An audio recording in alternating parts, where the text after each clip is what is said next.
He makes his way to the ring in hope of moving to 2-0 and another stepping stone in this young man's professional journey. Here he comes.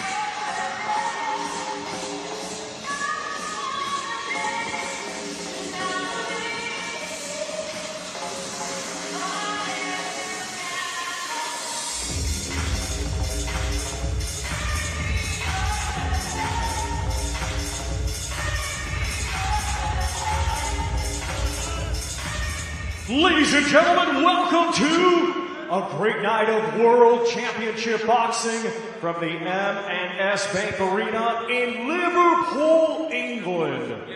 It is all being brought to you by Frank Warren for Queensberry, along with their great sponsors, Riot Season, Unibet, That Prize Guy, 32 Red, and Global Next Trade.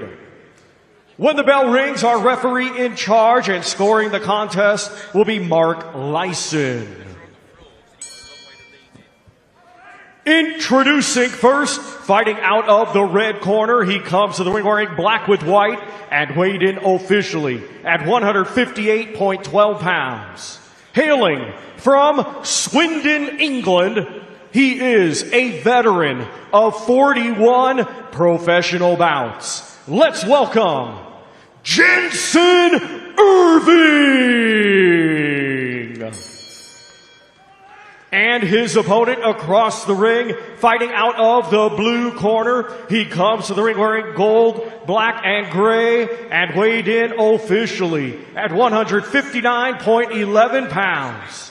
Hailing from Warrington, England, he is undefeated with one victory. Ladies and gentlemen, here is Luke Turner!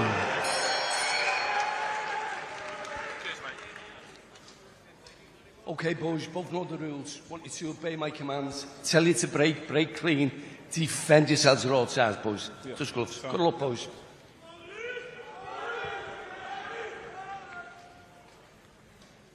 Well, here we go then.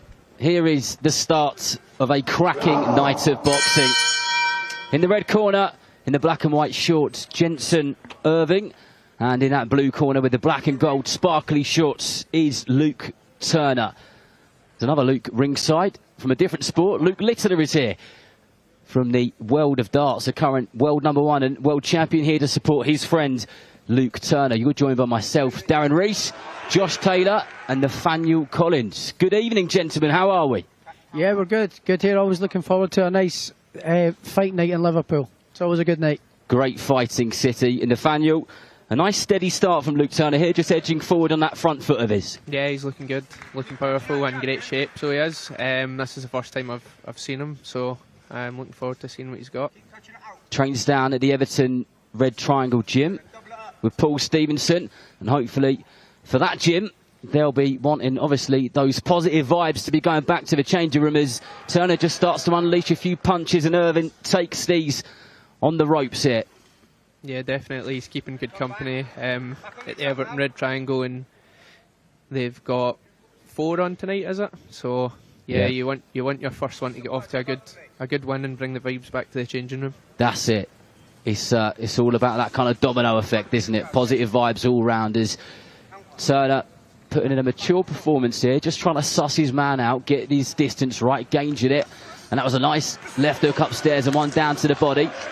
And Irving comes back with an overhand right of his own, which just slips past the head of Turner. Yeah, he get caught with a wee counter there. He's from the Everton Red Triangle. He's got shades of that similar style and switching up from head to body, bringing in the uppercut with the lead hand there after his body shot. So shades of the other boys, the Everton Red Triangle. Jim's certainly got an aggressive style, a nice straight right hand to the body there from Turner.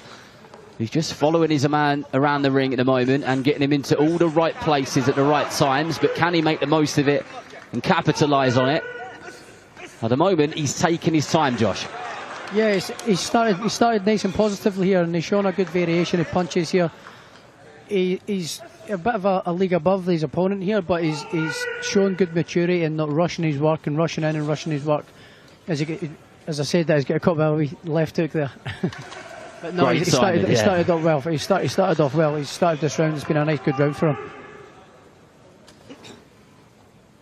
Good start here for Turner, who has got his man on the back foot. And the shots which he's throwing in are very, very unforgiving. It looks like he's got a bit of venom behind every shot, Nathaniel. Yeah, it's nice to see, well, he got caught with another wee one there. It's nice to see a young pro attack the body like that. They don't often, you know, it's an experience thing, and you start to figure out as you go on. You know, chopping these guys down to the bodies, what's going to really get them out of there, especially, you know, well-experienced opponents. But he started well.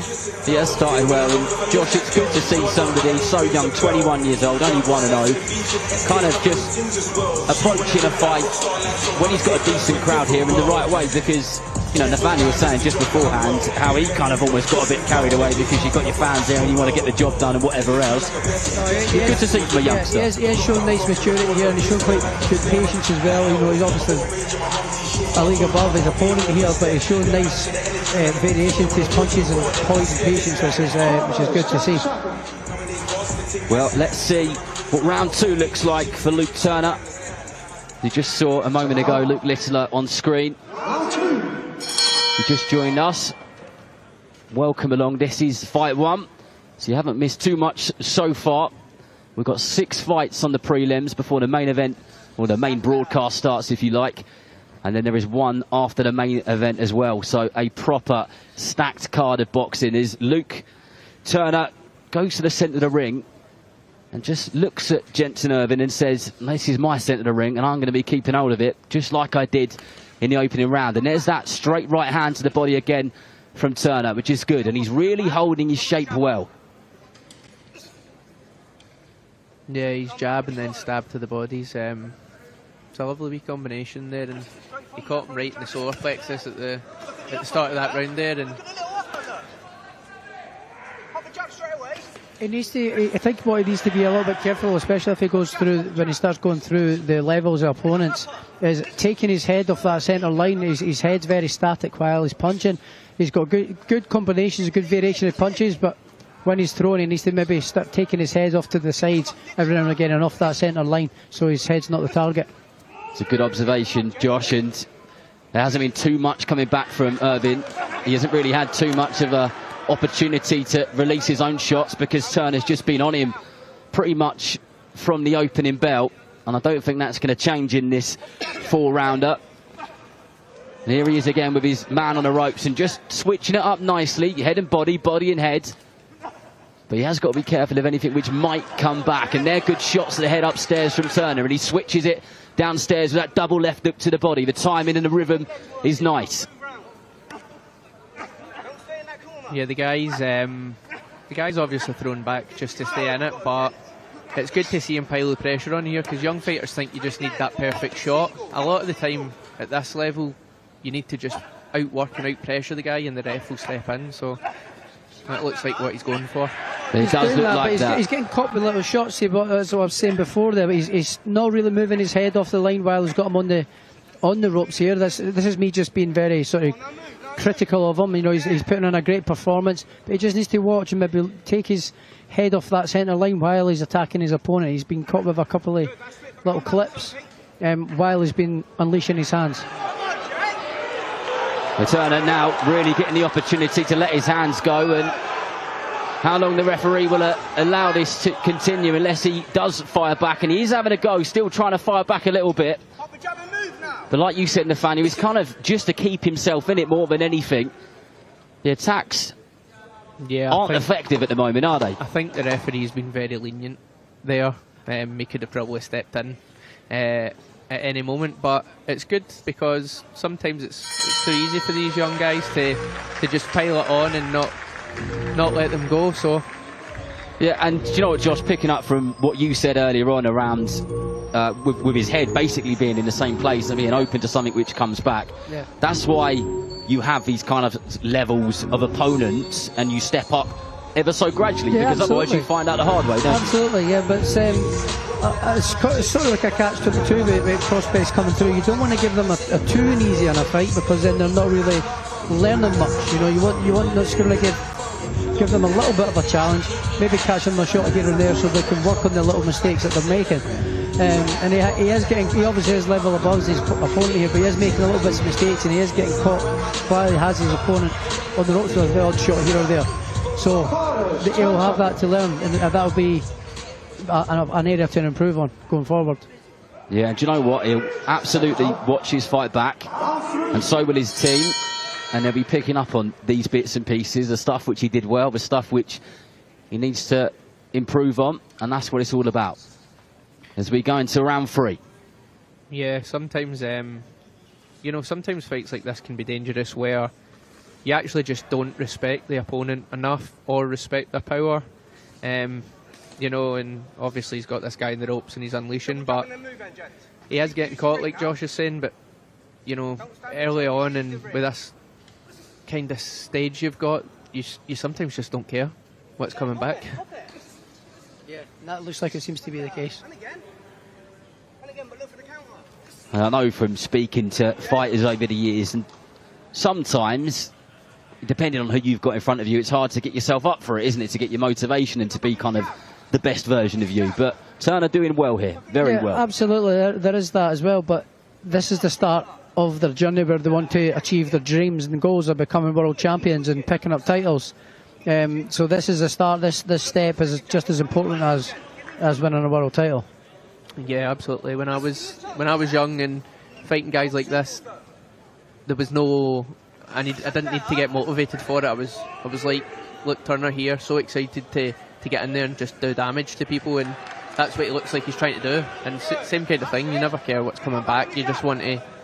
But as you get down the line, you realise sometimes you're going to need to worry about what's coming back. Absolutely, but I'll tell you what isn't going back is Luke Turner, as he just constantly is marching forward, and Jensen Irvin has found himself on the ropes far too often for my liking, but that's kind of where he seems to be comfortable, I guess, and fires back when he feels the right to do so. But Turner doing well. Nice strong start in this second fight of his professional journey.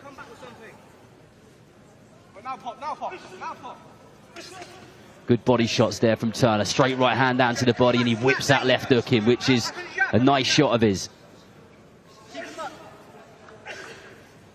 Yeah, he's showing a lovely variation of punches here, and a nice little bit of head movement there. Just that's the only little bit of criticism I've got is here with Turner, is just the little bit of lack of head movement off the centre line while he's attacking. He's he can be vulnerable moving forward as he goes up the levels, but right now he's showing great punch variations and varying up the power and stuff. So yeah, I'm kind of impressed with what he's doing here. And Irvin hasn't been stopped in 3 years, so if Turner manages to get his man out of here, and if Mark Lyson feels like he's seen enough, it will be quite an achievement, because Irvin is one very, very tough man, very durable. Seen him a few times before. And I guess, Nathaniel, that's kind of what's just running through Turner's mind the whole time, isn't it? Yeah, absolutely. And the referee there at the end of the round was taking and he is still taking a close look at Irvin, and give that guy his due, because he's taken some hurtful and spiteful shots. So fair play for sticking in there. Yeah, lots to like though from Luke Turner. Observations from ringside at the commentary table. Good selection of shots, good variation, goes to the head well, switches it up to the body, piles on the pressure. Of course, there's always going to be bits and pieces, there's always going to be things to improve on. Otherwise, you'll never get to where you want to get to. And I'm sure Luke Turner has got some big dreams of winning some titles and doing some really good things. And so far, so good for the Everton Red Triangle Gym, who have got a selection of fighters out tonight, and obviously their man Nick Ball headlines this place later on when it'll be rocking. And this is the 4th and final round, and Turner starting this one in exactly the same way that he started the 3 previous rounds.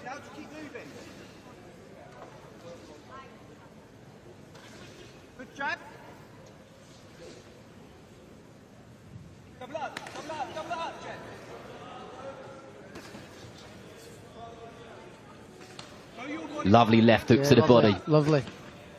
Just kind of dipped his weight over, did he, and swung it in under the right elbow. Double it. That's better. And again, keep him off with that jab. Good. Oh, lovely body shot. Lovely body shot there. You know, he's came out this round and actually calmed down a bit, and while he's standing there and watching and picking his shots, he's finding lovely, lovely shots. You can almost hear what they said to him in the corner, because you can see it in action, can't you? He's coming out and he's a lot more measured in this in his opening part of this round. An awful lot now, and he's sitting down, picking his shots lovely here, varying up the power and the variation of the speed of the shots as well. So yeah, he started this round really well. Catch row, gent. Good pressure from Turner, who for the goodness knows how many times has his man with his back to the ropes, which can be a dangerous place to be for some fighters. Referee Mark Lyson keeping an eye on the 35-year-old from Swindon, because he has taken some punishment in these 3.5 rounds so far. He's coming back with a few jabs of his own, but every time any form of attack comes back from Irvin, Turner just kind of ups it a little bit and piles on the pressure even more. And that's a nice right hand which snuck straight through the guard of Irvin. Great shot from Irvin, overhand right from the ropes, and that is exactly what you've been talking about, Josh. Yeah, that's the only bit, little bit of criticism I've got there. Is just a little bit of lack of head movement in between or during while he's punching. He's not sort of moving his head off the line, off the firing line, as to say. But apart from that, he's showing some variation of punches, lovely shots. You know, and fair play to the opponent, because he's taking a beating. He has, and Mark Lyson, the referee, is seeing plenty. There wasn't long left in the rounds.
Ladies and gentlemen, here is the official time. 2 minutes 29 seconds of round number 4. Our referee, Mark Lyson, steps in, stops the contest. Therefore, your winner by way of technical knockout and still undefeated, Luke Turner!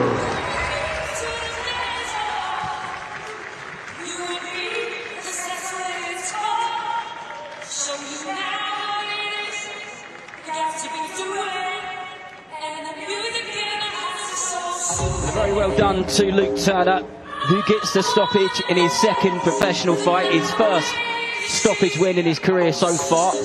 Won his debut on points and won it well. And another very solid performance for the young man from Warrington, with his good friend Luke Littler. Luke Manook sitting ringside and watching him. I'm sure he enjoyed that as much as we did.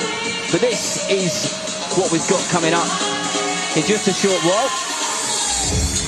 Is plenty more to come, both on the prelims and on the main event. We've got some really, really good Scouse kids coming up, and this is a city where it's not even a sport really. It's like part of the culture, isn't it, Josh? Yeah, absolutely. Everywhere, obviously I've been in Liverpool now for a couple of years, and the overwhelming majority of the city love boxing. So yeah, it's a big fighting city, big boxing city. It's a great boxing city, Liverpool is. You always know when you're in a good fighting city. For me, when I get into a cab at an airport or a train station, and they straight away know what you're here for when you tell them that you're here for the boxing, and they've always got a fighter which they pick and they talk about. Belfast is one of those. Glasgow is one of those. Liverpool is absolutely one of those. And you two have been the stars of the show and headlined it.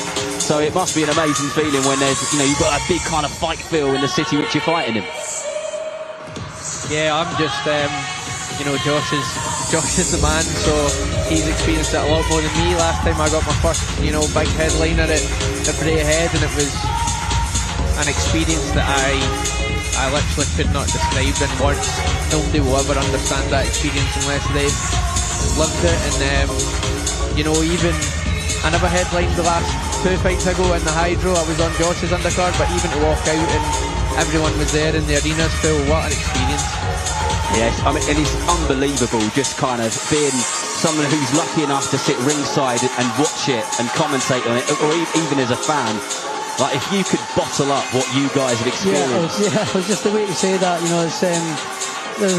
it's like a drug. It's so addictive, the buzz that you get from the noise of the arena. You're in the change rooms, you can hear the fans out in the arena, they're all shouting and singing and shouting on your name and all that, and then the music comes on, or a fan favourite song comes on to get the crowd going just before you're about to walk out, and you can hear it all. You get that last little bit of butterflies in your stomach, and then you get excited and ready to go out, and then the roof lifts off. It's amazing. One of the things I've always wanted to know is when they, let's say, like I've been to quite a few of your fights, Josh, when you've headlined, and there'll be a shot of you in the changing rooms getting your hands around the weather, then the arena just goes, like lifts in volume. Do you ever feel that, or do you hear that, or you kind of switched off? Not really. I mean, sometimes depending on what arena you're in, in the Hydro you can't really hear the crowd until you get out to the sort of the corridor as the changing rooms, really. But in other arenas I've been in, you can hear it, and you can hear the noise of the crowd shouting and roaring, and that gets you going as well. Gets you that little butterflies in your stomach ready to go. It's amazing. I can only imagine. And the Scottish boxing fans, Nathaniel. Let's welcome to the ring, but here we go. Singh.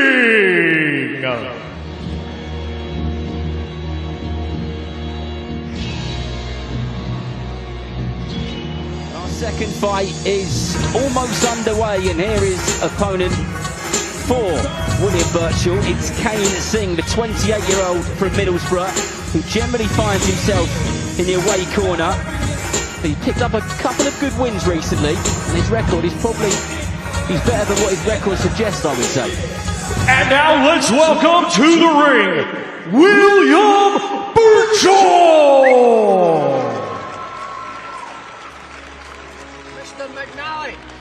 William Burchill, 1/3 of the fighting Burchill brothers. Of course, Leighton and Nelson, also professional boxers, and doing wonderfully well as things go. Great characters. They absolutely love the sport. They love the game. And so far, so good for William Burchill. 3 fights into his career. All 3 fights have been won by knockout. 2 fights won in the second round. Only the last one went to the 4th. He is a vicious puncher, and he's always game. And he's just soaking it up on the stage there, Nathaniel, before he makes his ring walk. Yeah, they love it, the Burchill brothers. I've sparred with Nelson and Leighton, and I talk to them frequently over, social media and that. Yeah, they're all talented kids, and they can soak it up, they love it. They're definitely born for it, these boys, and they're always an exciting fight, so I'm looking forward to this one. I must say, I'm digging the... Ladies and gentlemen, we continue with 6 rounds in the featherweight division. Brought to you by Frank Warren for Queensberry, along with their great sponsors. Riyadh Season, Unibet, That Prize Guy, 32 Red, and Global Next Trade. When the bell rings, our referee in charge, and scoring the contest will be John Latham. Introducing first, fighting out of the red corner, he comes to the ring wearing red trunks and weighed in officially at 127.11 pounds. Coming to us from Middlesbrough, England, he has a professional record of 4 wins, 8 defeats, and 2 draws. Let's welcome Singh! And his opponent across the ring, fighting out of the blue corner. He comes to the ring wearing orange with blue and silver and weighed in officially at 125.10 pounds. Hailing from Morecambe, England, he is undefeated with 3 wins. All 3 wins come by way of knockout. Ladies and gentlemen, here is William Burchill!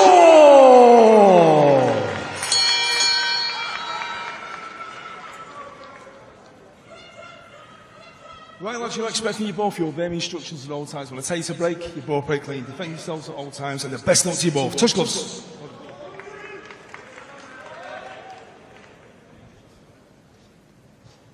Well, here we are, fight number 4 for William Burchill. Definitely so far, so good. I saw him earlier on in the fight hotel, and he was raring to go. And here we go, that is the opening bell. Kane Singh, 28 years old, from Middlesbrough, boxing in those red shorts and the red boots. And William Burchill with a very fancy pair of boxing shorts on the Faniel. Yeah, I was just looking at his gloves, thinking he's got a fancy pair of boxing gloves on as well there. I need to figure out how to get my stuff styled like that. He's got some swagger as the man, as he just edges forward in that southpaw stance of his. And just goes to the body with that straight left hand. It'll all be about sussing his man out in this round, gauging that distance. If he can find the shot, he will most certainly find it. And you must know him well, Josh. Yeah, I know him well from the Rotunda gym days. So yeah, he's coming out here nice and patient, just having a nice little look at his opponent, not going wild, having a look for the first minute or so to see what openings arise. Good body shot so far. Burchill, trained by Joe McNally at the Rotunda gym. An amazing stable of fighters there. The boxing scene in Liverpool is booming, really, really is. Yeah, almost a polar opposite start to the last fight with Luke Turner, as he's came out nice and patient, switching stances, just not rushing anything. He's landed a few really clean shots early on here. Yeah, nice and patient. I mean, these brothers, I think they came out of the womb throwing punches, boxing, they're a big boxing family. So he's got a lot of experience, obviously amateur game in that as well. So he's been boxing pretty much since he was a kid. So, but he's shown a lot of good patience here and nice maturity actually. So yeah, he's shown good patience at the start. Nice start from him. Just switches stance again, does Burchill. Not too much has come from Singh so far. He throws that right hand and leaves his head over his lead foot and gets caught there. No, lovely left hook to the body and then switches it up with a screw shot upstairs. He's got some good hand speed, isn't he? Yeah, when he lets his hands go, yeah, they are quick. But as I say, he's nice and patient with it and he doesn't rush it. So yeah, he shows his variation, his shots really well. Mixes up the speed and the power, which is really good to see for such a young prospect. Got a lovely body shot again. He really slams those in, and Singh's starting to feel those now. And there was a barrage of punches, some punches and bunches, which went up to the head straight afterwards, and they came at him quick. And this one is scheduled for 6 rounds, and at the moment it looks like Singh is in trouble here, and Burchill really starting to smell the blood and let his hands go, and how long the referee will allow this to continue. Well, that's it. Done and dusted in the opening round. 4 fights, all 4 won by stoppage. Another very solid performance. Yeah, absolutely. The wee shot at the start that started that kind of barrage was a lovely wee body shot. You can see Singh kind of fall down with it a bit, and then you know, it would have been hard to count that was about 10 uppercut punch combination, and then he got him into the corner. And that's what I was saying the last fight is sometimes these guys are hard to stop with one shot or even 2 nice shots, and you need to just put it on them. And as soon as the pressure went on him there, you could see the referee was dying to step in, and sometimes that's just what you need to do at this level. Yeah, absolutely. And I guess it's going to be, well, maybe a bit challenging sometimes to match someone like William Burchill. We'll keep a very close eye on this career, because 4 fights, 4 wins by stoppage is something which catches people's eyes. But Thomas Schreiber has the official time, so we will go over to him right now.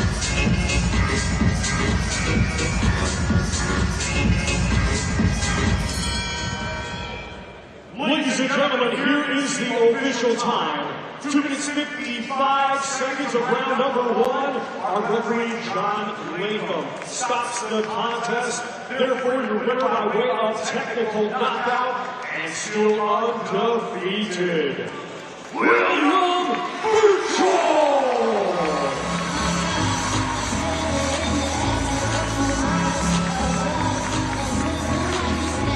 Supersonic from William Burchill. There's some healthy competition between those 3 brothers. They're all really, really good fun. I've worked with both Leighton and William on the show which Queensberry had in Germany a few weeks ago, and they love the game, they love the sport, both inside the ring and on outside of the ropes as well. They just live and breathe the sport, and you can just imagine what that household would have been like when they were younger. Yeah, all roll about 5 each other, I can imagine. You know, no, they're a big boxing family, so yeah, it runs pretty deep in the family. So yeah, it's, they look like they're enjoying themselves, and rightly so. And it's the start of a good journey for the 3 of them. It certainly is, and I guess kind of every win which one of them gets, whoever it is fighting, Leighton, the youngest I believe, out on the show in Derby on the 28th of February as well. Every time one of them wins, it's just good all round. We spoke about that Everton Red Triangle gym with Luke Turner going back, and good vibes going back there, and it'll be exactly the same with the Burchill brothers, with William spurring on his brothers, I guess, Nathaniel. Yeah, absolutely. Even better when it's your family. There's nothing that will get you more up for it than that. And if one of is thriving, everybody's thriving. Yeah, well, good for him. Well, he's just coming down past our commentary position, and he will join Dev for a quick catch-up. So he's in position. We'll head over to Dev Sani now. Congratulations, look at this, we've got Burchill, we've got O'Leary. This is a big party atmosphere. Let's come to you first. 4 fights, 4 wins, 4 knockouts. You must be very happy. Yeah, listen, I'm buzzing, you know. Been training really hard alongside the boys in the gym. Big turnaround with going with Joe and Taylor, and I've just come on leaps and bounds, and I've still got loads and loads more to improve. And listen, when I get there, I'm going to be world champion. As soon as you got him hurt, you just wouldn't leave him alone. Did you think you'd get him out of there that early? What it is, sometimes I don't believe in my power enough when I already know I can hit extremely hard, and this fight was about following it up. And as soon as I hit him and I seen him wobbled, I thought, I'm not letting him off. Leighton, what did you think of William's performance? Yeah, best performance today, and like he said, he just needs to believe in himself a bit more, and he can go all the way, 1,000,000%. And you boys are training together now. That wasn't always the case. What's that done for both of you? Yeah, all 3 of us are back together now at Rotunda with Joe and Taylor, and yeah, we're all coming on leaps and bounds. So I just want to say something as well before I forget. My brother Nelson couldn't be here tonight, and that one was to you. Top man. Listen, what's your plan for this year? What do you want to do, William? I want to keep busy, another 6-rounder and then step up to 8-rounders, and this time 12 month, 18 month, I want to be challenging for the British and the European title. And you'll probably be about 15-0 with 15 knockouts? Hopefully, please God, yeah. William, we're going to let you go. Thank you so much. Congratulations. Thank you very much. Thank you. Leighton, fellas, let's stick around. Pierce, I want to bring you in here. I mean, impressed with your man there, William Burchill? Yeah, fantastic. I've seen him in camp. I've seen him training hard. At the very start, he found it very tough. But that's the sort of level of training that we're down up here in Liverpool. And he hung in behind us. He got it done. He digged in. Started believing himself now a lot more in sparring, which is great. And then he's just grown with the avoidance that he's surrounded by, which for me, it's the most important thing. And Leighton, that must be great being alongside great fighters like Piers, your brothers as well. So many great fighters, Jack Turner, Herrera's in there as well. What a gym. Yeah, of course, we're all flying, to be honest, but we're all putting the work in, and no one's outworking each other. We're all working extremely hard, and that's why we're reaping the rewards. I can see it, you're getting the rewards. Pierce, of course, March 14th, big fight for you, the homecoming. How's prep going? How much are you looking forward to this one? Yeah, prep is going fantastic at the moment. Getting great sparring. The game plan's going well, what we're doing in training camp. Look, I'm obviously outside Dublin now at the moment, in Liverpool. I hear back home is kicking off. It's absolutely nuts at home, so which for me and yours and everybody else on TV, it's great. So I think we've got one more week left in Liverpool, and then we'll be ending the camp in Dublin, then just getting surrounded by all my loved ones, family, and we're all going to win together. That's I love it. I can't wait to go out there, Pierce. Thank you so much for joining us. Thank you, Leighton, as well. Let's head back to Thomas Triber. We got some more boxing to come. Let's now welcome to the ring, Liam MacMillan.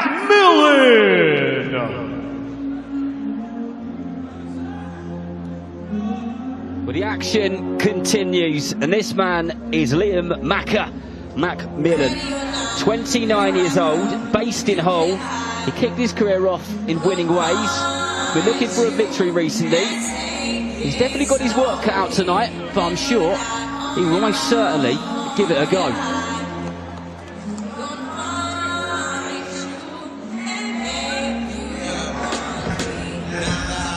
And now let's welcome to the ring, Lucas Biswana.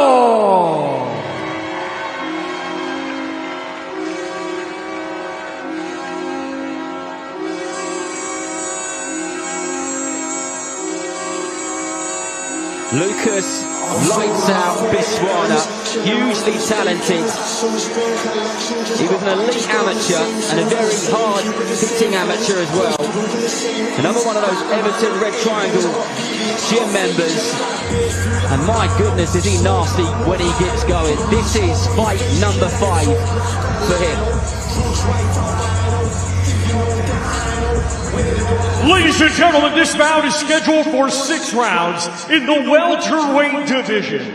Brought to you by Frank Warren for Queensberry, along with their great sponsors, Riyadh Season, Unibet, That Prize Guy, 32 Red, and Global Next Trade. When the bell rings, our referee in charge and scoring the contest will be Mark Lacy. Introducing first, fighting out of the red corner, he comes to the ring wearing white, gold, and black, and weighed in officially at 146.9 pounds. Coming to us from Hull, England, he has a professional record of 2 wins and 4 defeats. Let's welcome Liam MacMillan. And his opponent across the ring, fighting out of the blue corner, he comes to the ring wearing black with camouflage and weighed in officially at 146.10 pounds. Undefeated, he has 4 wins. 1 win comes by way of knockout. Ladies and gentlemen, from right here, Liverpool, England, here is Lucas Biswana!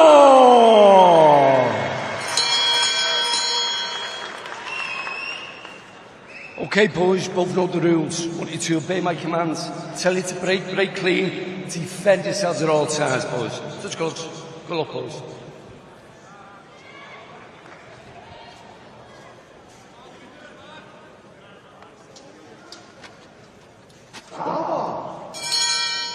Round 1, Lucas Biswana boxing in those black and silver shorts against Liam MacMillan in the white and gold shorts.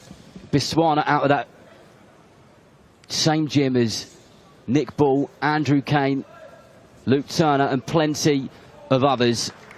And he is one nasty young man when he gets going. And a good one to kick this off is I was speaking to a boxing scribe who was speaking to Andrew Kane and said about how he can be really nasty in the ring. And this was on the lead up to the debut of Biswana. And he said, if you think I'm nasty, you wait till you see him get going. He's going to be one to keep an eye on. He's really good. I was excited for this one. You know, about a year or two ago, I was sparring Brad Strand for the Dennis McCann fight, and Lucas came up just before he turned pro, and he was sparring Reagan Glack, and I was really impressed with him. He was a great fighter. I ended up watching his ABA fights after that, and he was stopping everybody in the first round as an amateur, so he's super impressive. Yeah, he had some heavy hands in the amateurs. He was literally stopping everybody. And that looked like a body shot of a bit of a delayed reaction there. No, I think it was the left hook to the head there. Was it okay? Yeah, a bit of a delayed reaction to the left hook from the head. Lovely shot. You can't blink for 1 second with Biswana in the ring. Still very composed, not rushing his work. Yeah, and like I was talking about before with the, you know, I'm about to contradict myself, but the guys earlier, sometimes you need to apply pressure and put them together, and the ref will step in. I think Biswana's got that serious one-punch power where, you know, it can end a fight rather than needing to pile it on. You can hear the fun in the shots every single time. The technique's very good. Those fundamentals are fantastic of Biswana. Really digs his toes into the canvas as he chucks those shots out there. And I said that Liam MacMillan's been looking for a victory in his ring walk, and he'll have his work cut out. And I didn't mean that in any kind of disrespectful way, just that Biswana is a handful, and that is the second knockdown of the round. And this may well be another one which doesn't go the distance, Josh. No, I don't think it's going to go much longer. He's getting into his groove now. Yeah, I can't see this much lasting much longer, to be honest. I mean, he looks pretty much overwhelmed, doesn't he, Liam MacMillan? And the referee has rightly seen plenty. And that was a good performance and another stoppage win for Lucas Lights Out Biswana. I think he's got a promising future ahead. Yeah, that was a great performance, and he was patient, he picked his shots, he boxed, very clever. You know, he was fundamentally good, and you could hear the power, you could see the speed in his hands, so I'm excited to see him step up the level of an opponent, and you know, you can only do with what you've got in there, and he done the job.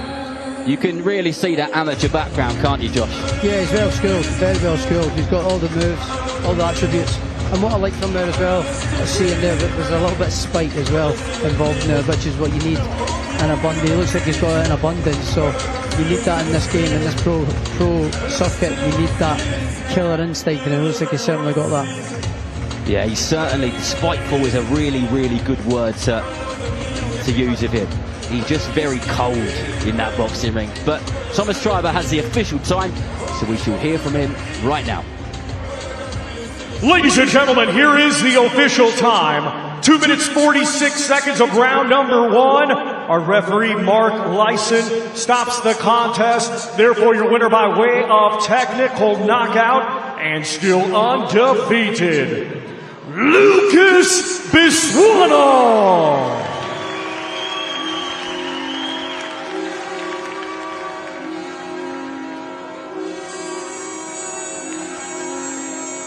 Nathaniel, matching somebody like Biswana isn't going to be the easiest thing in the world, because he's going to need rounds and he's going to need to go up the levels in terms of opponents. But the matchmaking part looks like it's going to be difficult. Yeah, you know what?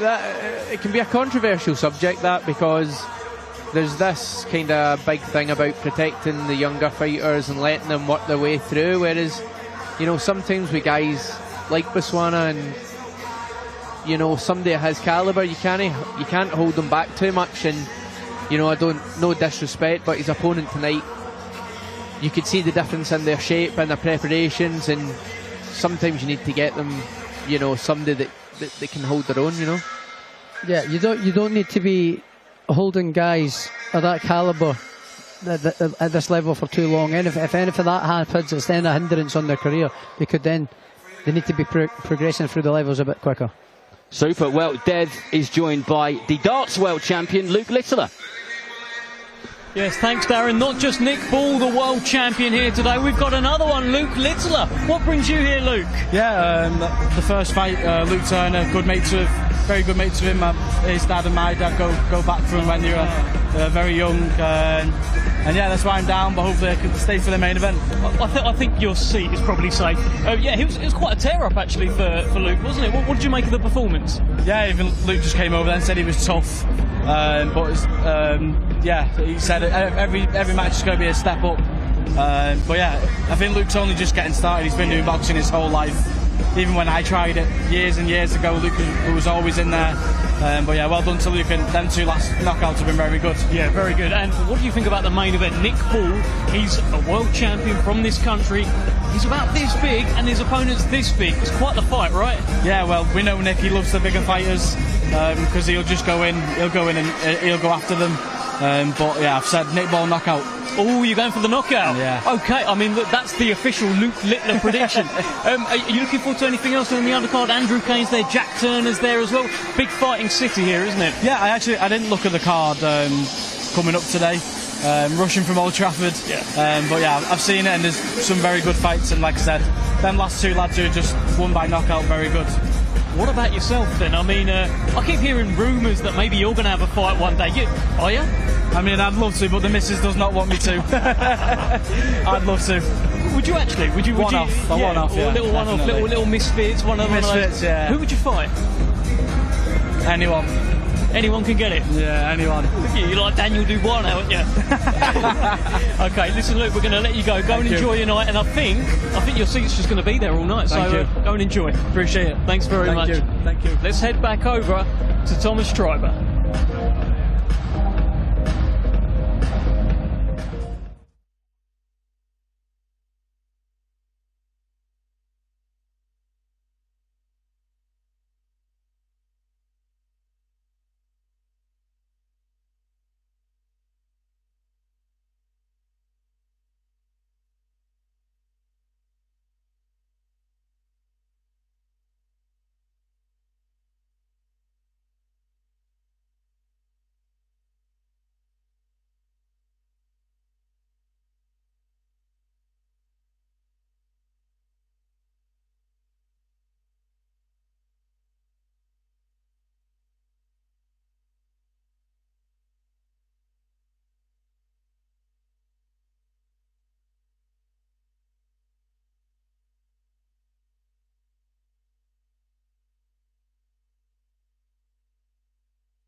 Well, you probably heard me throw to Thomas Schreiber and then there was no Thomas Schreiber, but don't worry, we're back, and look at this. I've got to look up Adam Alanian. Well, debut coming up for you next month. Are you looking forward to it, sir? 5 weeks today, everything's moving the way it should, everything's falling into place nicely, I cannot wait. And you've recently joined the Everton Red Triangle Gym, so Nick Ball, Lucas Biswana, Andrew Kane, all those guys, you're training with them now. Exactly, and like, Lucas just boxed, and I'm delighted for Lucas and Luke. I'm seeing the work they put in the gym, and now obviously look, Nick Ball is at the pinnacle of the sport in his division, and that's exactly where I want to be. So it's great to be in that environment with those type of guys. What's Nick been like in the build-up to this? I haven't seen anybody work as hard for anything in my life, you know what I mean? You can really see how much he wants it, and even though he's a world champion, he doesn't take it for granted. So I can really appreciate how hard he works in the gym. I love that. Why did you go with the Everton Red Triangle Gym? I'd imagine, you know, heavyweight sensation, amateur world champion, you wouldn't be short of offers, but that's a great gym to join. Tell us the kind of thinking behind that. I feel like it's the best gym in the country at the minute, in the UK and probably on this side of the world, to be honest with you. I feel like it's the way the gym is moving at the minute, and look, as soon as I stepped foot in the gym, I knew that was my home. I just got that feeling straight away. Paul and Ant, they know exactly what they're doing, they know how to train, and they know exactly what they're doing with me anyway, so I I trust him. So. Yeah, look, Andrew Kane's been saying the same thing when he's asked, like, is it like an underrated kind of gym? And he says, maybe, but that's going to change. Nick Ball, world champion, Andrew Kane, he'll be getting there.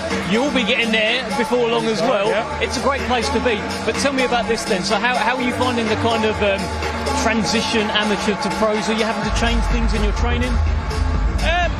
It's not as dramatic as I thought it would be. At the end of the day, it's a fight. I'm getting in to punch somebody in the face, you know what I mean? How different can it be? But I'm enjoying the little adaptations I'm having to make. Like, obviously, I'm having to slow things right down, focus a bit more on the power. Stuff, just little tweaks here and there, but I'm really taking it like head on, you know what I mean? I'm really enjoying it, and I'm adapting well. So while I've got you, we saw a fantastic heavyweight fight announced the other day. Deontay Wilder, Derek Chisora. Let's get your view on that. How do you see that? Fight 50 for both. It's called 100. How are you seeing it, Adam? I don't know. Like, what? That's what everyone's saying. They're like, I don't know. It's kind of 50-50, you know, like, right? What can you make it off fight? Yeah. Derek Chisora is Derek Chisora. Deontay Wilder is Deontay Wilder. They're both just. I feel like they're both at the end of their careers. They both have absolutely nothing to lose. It's going to be an absolute war. You know what I mean? And I don't know, man. I really don't know. All right, listen, top man, go and enjoy the rest of the show. And listen, we can't wait to see you when you're back. Thank you so much, Adam. Let's fist bump. I'll take the mic. And then I think I've got some Scotsmen coming to join me. Nathaniel Collins is back. Josh Taylor is going to join as well. Sorry. Come join me. Come join me. Have you enjoyed your night so far? I mean, we've seen knockouts, right? It's all going well. That's hopefully it continues that way. And some tear-ups as well. That Luke Turner fight at the start, that was quite a tear-up, right? Yeah, you know, it was good. It was good. I'm enjoying it. It's going to be heating up nice. Well, the atmosphere is going to be great in here in a little minute. So yeah, it's going to be good. Looking forward to it. I love that. And also Luke Turner, his friend Luke Littler, was in the crowd. I wonder if he was doing a little bit extra to maybe try and impress. Like, what do you think? I don't know. I don't think so. I mean. No, I don't think so. I mean, just going on my own experience, you go on and try and impress anyone. You're just going to try and go in there purely to try and get the job done, which he did do, and he done it well. So, and he looked good doing it. So, yeah, he's got a bright future ahead. Yeah. Well, in terms of the Everton Red Triangle Gym, they've got 5 fighters in action tonight. Paul Stevenson, the busiest man here, but so far 2 fights, 2 wins. How important is that for the change room? Yeah, good. I was talking about it just on the comms, saying obviously. You want each person to win coming through, and that brings the vibe up and up in the changing room. You don't want anybody's head coming down, and like you're saying, Paul's a busy man, but it's been a great start for him. And you know, I've seen Lucas before. I watched his ABA fights and stuff, and the championships. Great fighter. That's the first time I've seen Luke, and you know, like Josh is saying, it didn't look like he was out to try and impress anyone. He just done his thing, done the business, and both of them looked very well. Yeah, fantastic, and there's so many fighters looking to do the business tonight, including Jack Turner, fantastic little fighter coming up from the Rotunda. I know you're a fan. Tell me how much you're looking forward to seeing him tonight, and just how good is he? I understand you had a little spar. I used to when I first moved down to the Rotunda. I was moving around with them and stuff. And do you know, for such a small guy, he's got a big punch, a big punch, you know, and he was. It's good to see him developing into more of a boxer and not a box puncher now. Whereas before he was just kind of wild and raw because he knew he had that power. Yeah. Now he's kind of developing, turning into a little bit of a boxer, showing a little bit more patience and poise and varying up his power and stuff. So yeah, it's good to see that he's developing nicely and progressively getting better and better. So yeah, he's going to be a cracker, I think. I think he's going to be a great fighter. I think so. A lot of people are very, very excited about him, just like they are Andrew Kane, by the way. He's in a WBC final eliminator tonight. Look, not too dissimilar to where you were in terms of you get closer and closer. I guess the pressure increases and increases, right? What do you think's going through his head back there? Yeah, definitely. He's probably different to me. He's got a bit of an edge about him where he's this scary guy, and is he a scary guy? Do you find him scary? I don't find him scary, but I find him very scary. He's got the scary guy persona, you know, so I don't think that he's one of the ones that will show his emotion much. It's just pretty much all straight down to business, and you know, it's different when you're not the headliner. When you are, you know, Nick's the headliner, the focus is on him obviously it's a big position for Andrew Kane to be in, where, you know, this is your world title eliminator, your next fight can be a world title, but also not all the eyes are specifically on you. So it was like me with Lee and on Josh's show. It was, I was out there to enjoy myself and do the business, and then the pressure's on him. So 100%. Listen, how closely are you keeping an eye on this main event? Obviously you've got your own business to deal with Cristobal Llorente and that rematch that I'm sure that you want to have as well, but you're not far off these guys, right? Are you like sitting here taking notes, Nathaniel? What's going on? Yeah, absolutely. It's you know, I'm a boxing fan as well, first and foremost. I love watching all these guys, and you know, that's a potential opponent, and it's always been a potential opponent. We've been linked, you know, multiple times, and it's just never happened. But it's at that stage now where, you know, it's close to happening, and when I get this next fight out of the way and, you know, to right my wrongs from the last one,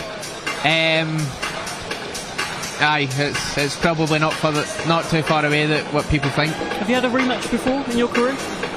Have I had a rematch before in my career? I don't think so. I've never needed to. It's a whole no, I guess not. I guess it's a whole different sort of psychology. You've had rematches in your career as well. That's what Nathaniel's heading into now as well.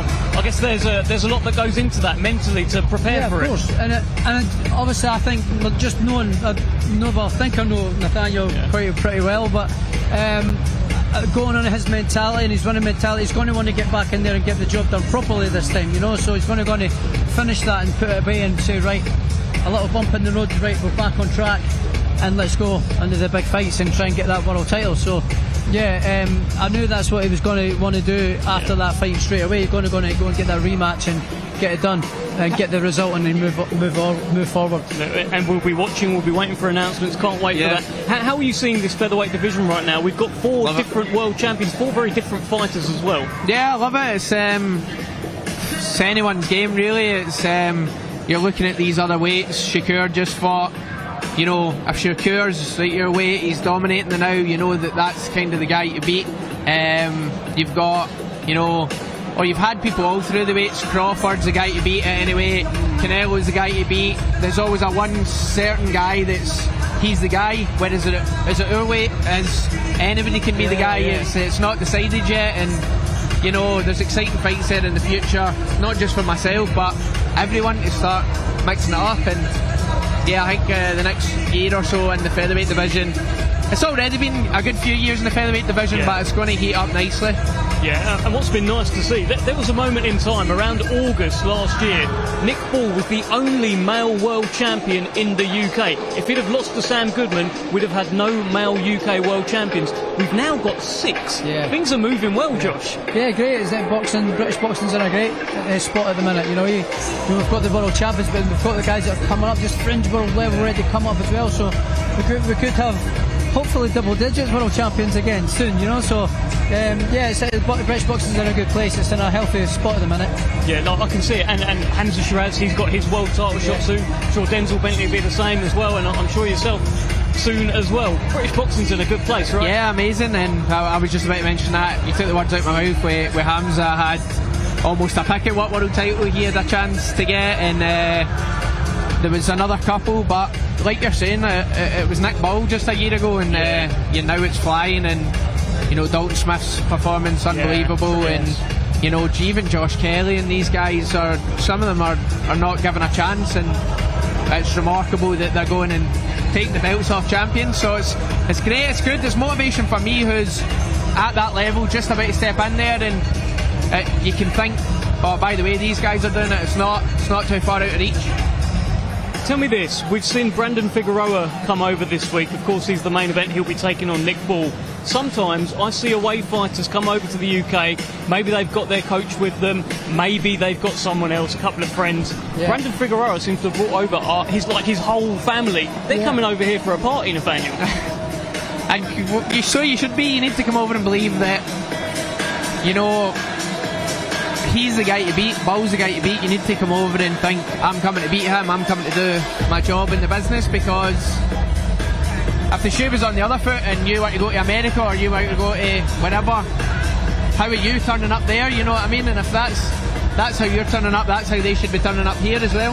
Yeah, I think it sends out like confident signals, right? The way Brandon Figueroa's carried himself, all of the week, all of the build-up, brought all of his family. I'm thinking his mum's here, his dad's here, wife's here. They're all here, Josh. It's like it's almost like an omen, right? Yeah, he's brought his team with him. He's brought his friends and family over with him. So he strikes me as very confident. He's not shouting about it, but he strikes me, but just watching his body language and stuff, he strikes me as very confident. So that obviously, as a boxing fan, that's great. It's what you want to see as a challenger coming over, or another guy coming over to just want to come and spoil the party. So yeah, it makes, as a boxing fan, it makes for an exciting night. So yes, I'm looking forward to it. And he seems very calm and poised and but focused at the same time. So he's shown all the right signs for it to be a good fight. He's obviously going to spoil the party. Yeah, well, they call him the heartbreaker. His plan: break the heart of Nick Ball, break the hearts of UK fight fans as well. He says he's got experience fighting shorter fighters. There's that win over Lewis Neri in there, a shorter fighter, and he was the first man to stop him. So he's got that in the locker. He's no stranger to tough opponents or hard fights. He's obviously two-time or two-weight world champion. He's been here before. This isn't a new thing where it's a guy who's a young, excited fighter coming to get his first world title. It's a guy that's got experience. It's a guy that's been in there. So he's also tasted defeat. He'll know that he won't want to taste that again. So there's loads of variables that's going to make this a great fight, and I think everybody's going to be pleased. Yeah, it's fascinating, and the atmosphere is starting to build up a little bit more. Nick Ball will be back there. If he's not there yet, he'll be there very, very soon. What do you think's going through his mind? His main event in his home city, in front of his people. You've been there so many times, Josh. You know, at this time, you're just like, I just want to get there now. You've chilled all day now. At this point, you've chilled all day. You're now getting your bag ready and all your kit ready and stuff to go. And you're just like, I just want to get there now and get it done. This is the bit where a little bit of the nerves and a little bit of the butterflies will start kicking in. For me, when I used to sort of get as I was getting into the car to go to the venue, but then I would get a huge wave of nerves and butterflies just when I first arrived at the arena. Got into the changing rooms, got like an adrenaline buzz, and then settled out on my kit, put all positions on the kiss, and then I would settle in. Then you get settled in mind, and then you change. You change into fight mode. Then you start changing into business mode. You change just like that. You change, no problem. Put some music on, chill out for a little while, have a little bit of a laugh, and then it changes. So yeah, it's very exciting. I do miss it, you know. Can you tell? I know. I can tell. We could have walked off. That was beautiful. But what about you? What the kind of, do you have like certain rituals, certain things you have to do to make sure you get it all right? Like, how does it work? I don't know. I'm very kind of a bit too laid back probably. I'm horizontal, but I do get what Josh is saying. Like, when you wake up, it's still not time yet. You're chilling. Yeah. People are going about their day. When other people are getting ready to go to the venue, you're getting ready to go to the venue, and then you're going, oh mate, this is real now. I'm going to go and fight another guy. Another guy's going to be trying to take my head off in a couple of hours. So I don't know. I just like a bit of banter. But so see, when I get there and people are loose and chilled, then it's good. Listen, rather you than me. Tell me, they've had a lot of face-offs, right? These guys, Nick Ball, Brandon Figueroa, and the same thing happens every time. They're staring. Yeah. Neither one wants to look away first, and someone has to tap them. Come on, mate, come on. It's like, can we read anything into that? Is it like neither one trying to give an inch? Really. I mean, I never used to like it because I was kind of a Hank used to come out. You know, I just like someone standing staring at me. I just wanted to, you know, start fighting there and then, you know, but you only get paid when that first bell rings. So, no, everyone's different, you know, but for me, I didn't really kind of like doing it. I was like, sick of the sight, sick of hearing his name, sick of the sight of his face. I just want to get in there and punch him, you know. I don't want to be standing staring at him little inches from my face. I want to get in there and get a grip of him, you know. So, I mean, every fighter is different. I know people like it and sort of like, but for me personally, it was like at that point stage, you're dehydrated, you're kind of hungry, you're tired. Yeah. You just want to go and get a good drink of water and a good bit of feed in you, and then have a good rest. How do you deal with these face-offs? He's funny because he's had like proper grudge matches with like Hannah Davies or Jack Catterall or people that didn't you do that? He actually did it to you? Yeah, we both. Yeah, both. He's got people he actually wants to kill. I'm like, mate, going to get me back to my house. I've actually been out my house too long. I'm actually having to talk to people in real life here. I love it. Listen, we are building up now to a huge, huge night. Of course, we'll be live on DAZN a little bit later on, but we've still got some fights for you here. The main event tonight is the return of Nick the Wrecking Ball taking on Brandon Figueroa. Let's crack on with these prelims. Let's head back over to Thomas Schreiber. Let's first welcome to the ring, Jack England.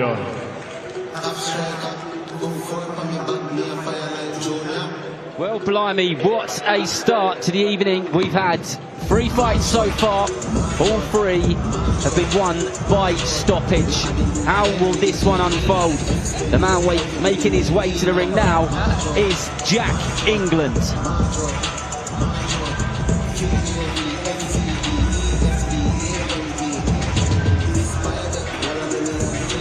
And now let's welcome to the ring, Sam Norris. And here is Sam the Bull Norris making his professional debut. And he said, making my professional debut in my home city is the stuff of dreams. I mean, it's one thing making a debut anywhere, but when he walked into a boxing ring 12, 13 years ago, to think he would be making this very ring walk in this arena, well, that smile tells you absolutely everything that you need to know.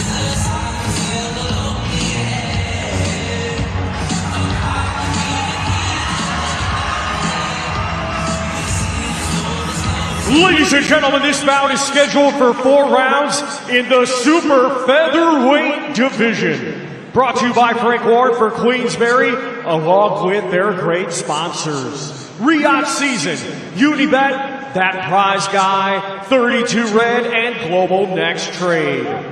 When the bell rings, our referee in charge and scoring of the contest will be John Latham. Introducing first, fighting out of the red corner. He comes to the ring wearing white trunks with red and weighed in officially at 130.13 pounds. Coming to us from London, England, he has 15 professional bouts to his credit. Let's welcome Jack England.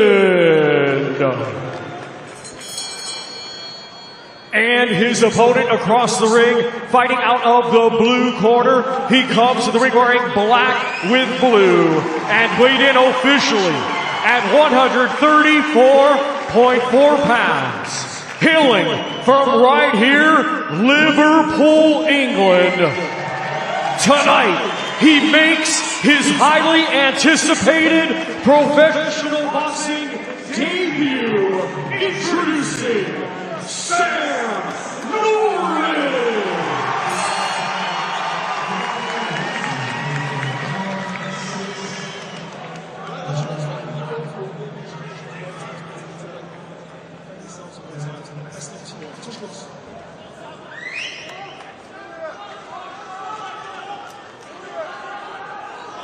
But what a moment this is for Sam Norris, making his professional debut this evening. And there is the bell for round 1 as he comes straight to the centre of the ring. And the man opposite him is Jack England in those white and red shorts. You can see the names Marshall and Riley on his shorts. They're his children, and he said that's who inspires him to be doing what he's doing. But a nice body shot there from Norris to get things going. He's just going to try and pin his man down. England had a bit of an amateur career for the likes of Liam Davies and Archie Sharp and Ted Cheeseman and some others as well. Generally finds himself in an away corner now, but he's certainly got some boxing skills there. Some good company that you've named there, that he's had some amateur fights again, so he obviously, you know his way about the ring, and he's came out England and he's got the big wide stance, and I think Sam Norris is going to have to work out how to get his feet close and by that big stance. It's looking quite difficult at the moment for Norris to pin his man down, because he's quite quick as England, kind of those little movements which he makes, and the reflexes are definitely there. And I'm sure the adrenaline is pumping through Sam Norris like you wouldn't believe. And it will take him around probably to settle down, won't it, Josh? Yeah, it's a little bit erratic, but you know, that's to be expected. You know, it's a good chance for him to showcase his skills on a big stage. So it's to be expected that he's going to have this little bit of jittery nerves the first round or so, but he'll settle in. He's had a nice round, and he's picking some nice, lovely shots here. He is, and just a moment ago, as you said that, he landed a really good straight hand to the body there. And he too did well in the amateurs. After doing some research on him, well, that was a good shot there. Saw a post from when he was around 11 or 12 years old, and his coach took a picture of him with a trophy. I think it was his first amateur trophy, and said, this kid's going places. And here we are, watching and commentating on his professional debut. So that coach wasn't wrong. Yeah, I like he's doing the right thing. I like he's keeping his foot on the outside of England's, and he's throwing that, you know, it's almost a southpaw signature shot, that little bolo shot. So it looked beautiful, wasn't it? He's doing the right thing. He's stepping round to the side with it. You know, hopefully as he settles down a bit, there you go again, he can follow up behind it, and just after he's changed that angle, then, you know, find the gaps. He's got his work cut out here this evening with England. That was a good body shot from him. Nice left hook to the body. What's that instruction going to be, do you think, Josh, from Anthony Collar in that corner? It's definitely going to be, you need to settle down a little bit, isn't it? Settle down a little bit. I mean, he's not been too erratic, to be fair. He's actually had a good round. He's not rushed his work out overlays, so it's just do more of the same. Maybe just try and stay settled and pick your shots. Be patient. Don't need to rush it with this guy. England obviously knows his way around the ring and stuff, so he can't be going in gun-ho and trying to get him out there, because he knows his way around the ring. He's going to have to just be patient and figure it out, which he is doing, which is good. To show a bit of patience. And because England clearly knows his way around the ring there, I think that's a bit of a good thing, isn't it, for Norris, because he's going to have to keep his mind sharp as well. There's no switching off here, is there? And we were literally just talking about that a couple of fights ago, as the opponents that you pick early on in somebody's career, and this is a difficult first opponent, you know. It really is. So it's an impressive debut, and it's always good to get somebody like this out the way on your debut. And you know, people want to come in and get the first win and big knockout and just put somebody away, but this is a much more valuable opponent than just somebody random. Yeah, I agree. He's going to learn a lot from this. You know, obviously England knows his way around the ring, and yeah, he's going to learn a lot from that. So yeah, I can second that. A good start here for Norris, just stalking his man there. England making sure it's not an easy night at the office, that's for sure. Seems to be sticking around the same place and kind of just controlling this bit of area of the ring. Seems quite comfortable there, England. Yeah, he's tricky. He's actually bringing his foot outside Norris's now, and he's almost upsetting the rhythm a bit. Norris throws that jab upstairs, just kind of tries to touch England on the head, then whips in a horrible body shot. He's good at that. He's good at switching up the levels, trying to get his man to lift his hands up.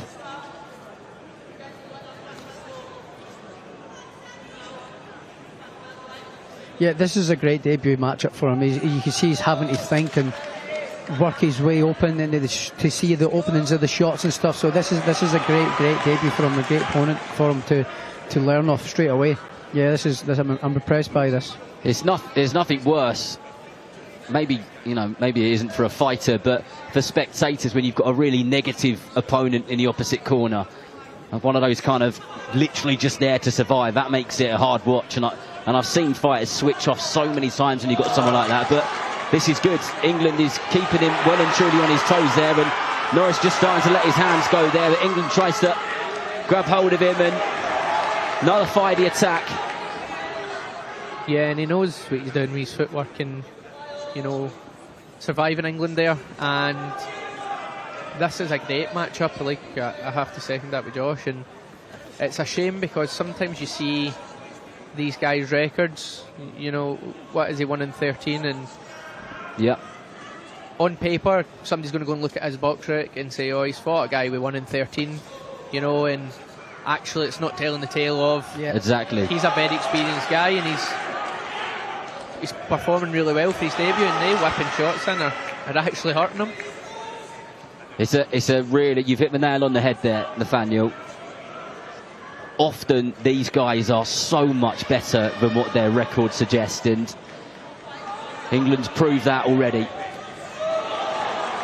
Right hand came back from England there, and that body shot just came flying towards him from Norris. I'm loving this work for Norris with his left hand, because, you know, it's like shades of myself when I was back in the day, and you see yourself and you've got that kind of wee slim build, and you're whipping that ball shot in, and he's doing very well with his foot on the outside, whip it to the body, whip it to the head. England doesn't know whether it's coming on your head next, he just knows something's coming, and because of the speed behind it he can't do anything about it apart from back up and back up. So good, it would be nice to see him getting his right hand going a bit more, and his jab, and maybe bringing his lead hook in to set up some shots or finishing on his lead hook, because at the moment it is all just left hand, you know, work. It certainly looks like he's settled down a bit, doesn't he, Josh? You know, from the first round. He's certainly settled down a little bit, and he's starting to go through the gears and pick the shots well, select the shots, bringing them up. But this is a great matchup, you know, because he's going to learn so much from this. I think this is a great matchup for his stage of his career. Well, so far, so good. Round 3, this one scheduled for 4. Sam Norris straight out on that front foot in his southpaw stance, just trying to get on the outside of England's foot.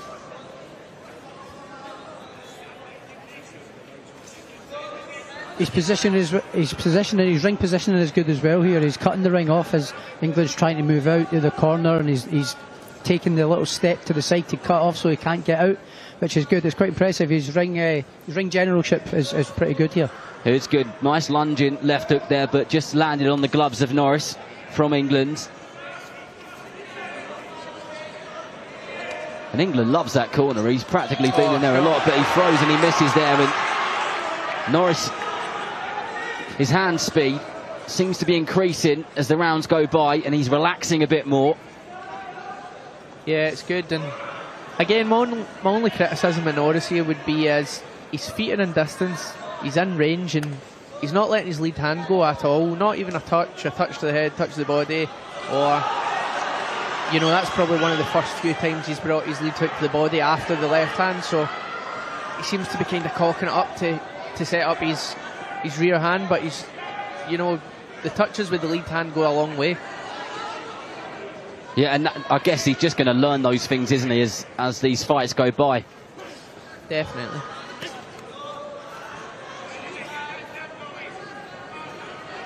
Norris has England in that corner and on those ropes again. I'd love to see how many punches he's thrown in this fight already, because he's really thrown a lot. He's put the work in, he's had to put the work in.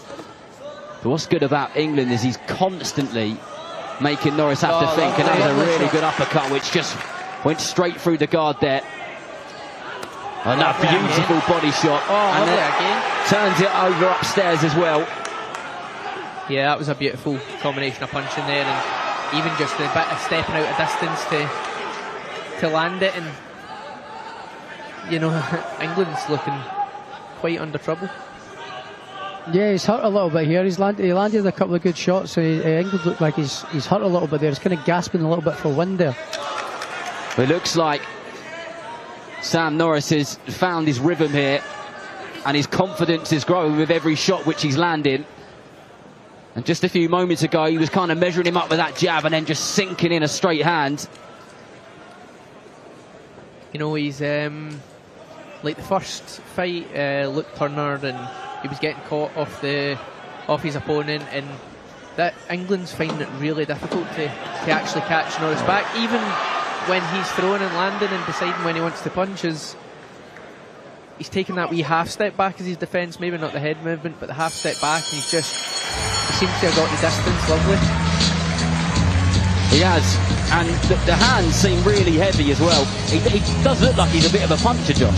Yeah, he's definitely got that snappy, quick snap power. You know, it's not like his knockout power, but it's got that snap in behind the shot, which is enough to get people's respect and makes them hesitant to come forward and let them hands go, which you can obviously see what's happened here now. And I think, Nathaniel, that was the round where England gave him the respect, wasn't it? It was that round which made him go, all right, I need to be careful here. Yeah, definitely. And the combination of the punches they put together there were super clean, and it was like, oh, I've hit you a clean shot, I'm not going to just let my hands go. Clean shot, have a look, clean shot, have a look, and then it seemed to be every shot that he wanted to pick was landing, you know, on the button. Yeah, the accuracy most definitely increased in that round, and he was getting through head and body, body and head. But here we go, this is the final round, the professional debut of Sam the Bull Norris, a former Haringey Box Cup winner, a very good amateur who's practically been living in a boxing gym for the last 12, 13 years, dedicated a huge chunk of his life to his pro career already, and he's had a very good opponent in front of him tonight in Jack England, who's made him think constantly, has kept him on his toes. But the last round is where things started to switch a little bit, and the confidence is really shining through now for Norris. And there was some good footwork there as he landed a couple of shots, took the tiniest steps out and then was back in and landed a good body shot, and there's another one.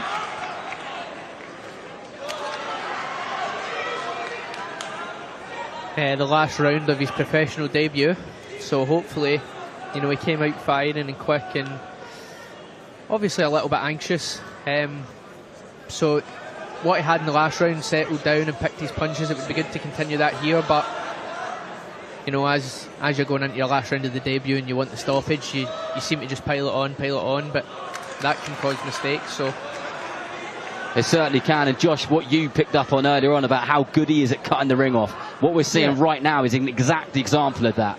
Yeah, he's cutting the ring off well, but what I'm quite impressed with is his patience. You know, he knows he's hurting his opponent here, he knows he's hurting England, but he's not going crazy and trying to get the stoppage. He's actually boxing really well and quite maturely.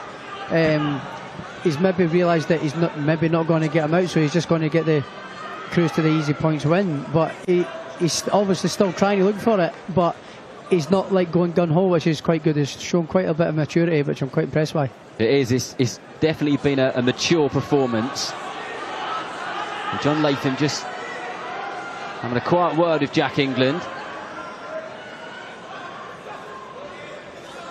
who's missing more often than he's connecting now, and I think that's because Norris has really worked out his distance and his feet are working well.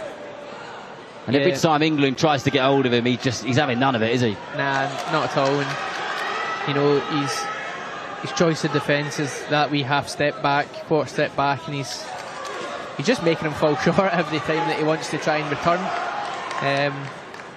And then when he does fall short, he's punishing him, so it's very disheartening for England. Norris absolutely winning the exchanges now pretty much every single time, and the hands have slowed down of Jack England, which is understandable, but he did sneak a left hook through there which landed on the right side of Norris's head as we go into the last few seconds of his professional debut. But a very good run indeed. Sam the Bull Norris can hold his chin high and be proud of that one.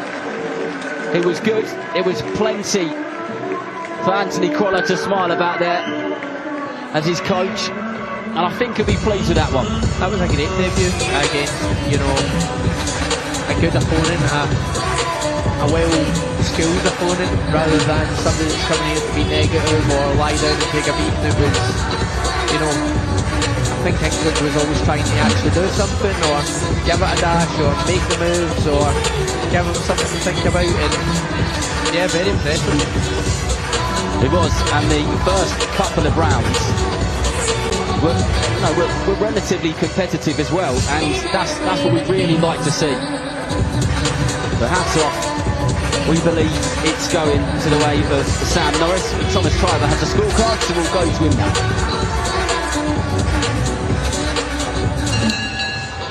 Ladies and gentlemen, after 4 rounds of boxing, our referee in charge, John Latham, scores the contest 40-36 for your winner and successful in his professional boxing debut, Sam Norris.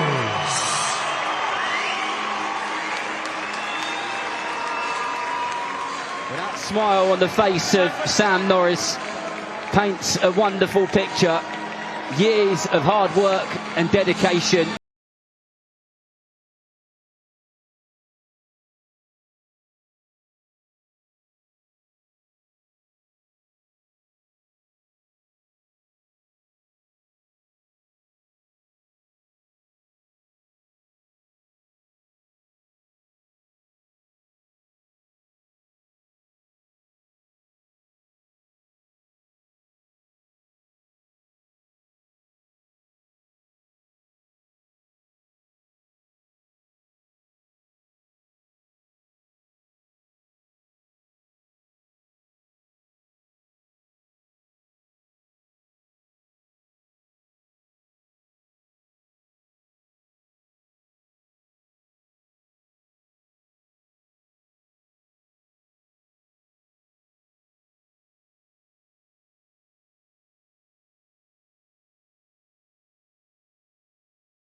Let's now welcome to the ring, Jack Mad Dog Swallow.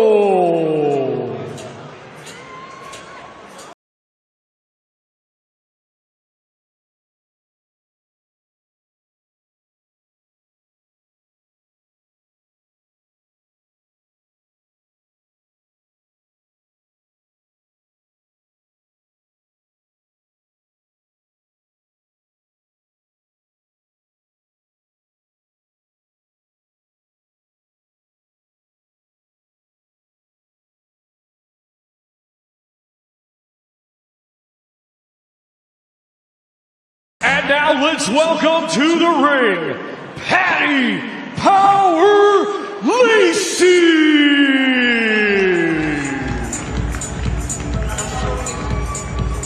Paddy Lacy, a boxing and footballing machine. The 32-year-old has had stints of being a professional footballer, and now here he is at 12-0 as a professional boxer. Not many people can say they've done that.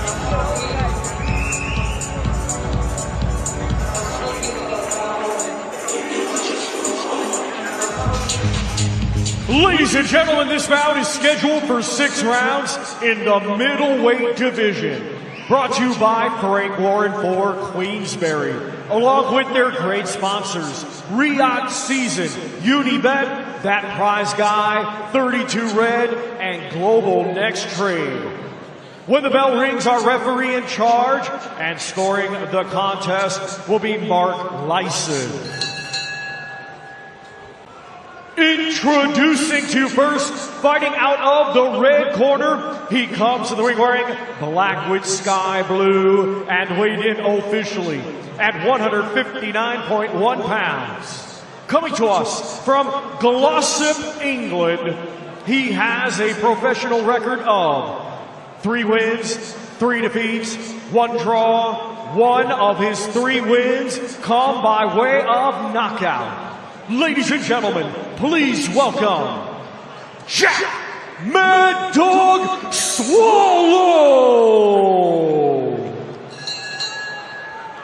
And his opponent across the ring, fighting out of the blue corner. He comes to the ring wearing black trunks and weighed in officially at 162.13 pounds.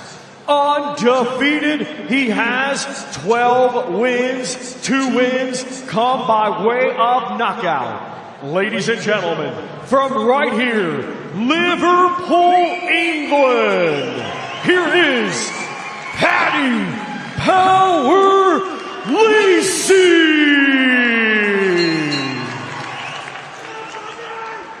Okay, boys, we'll know the rules. I want you to obey my commands. Tell you to break clean.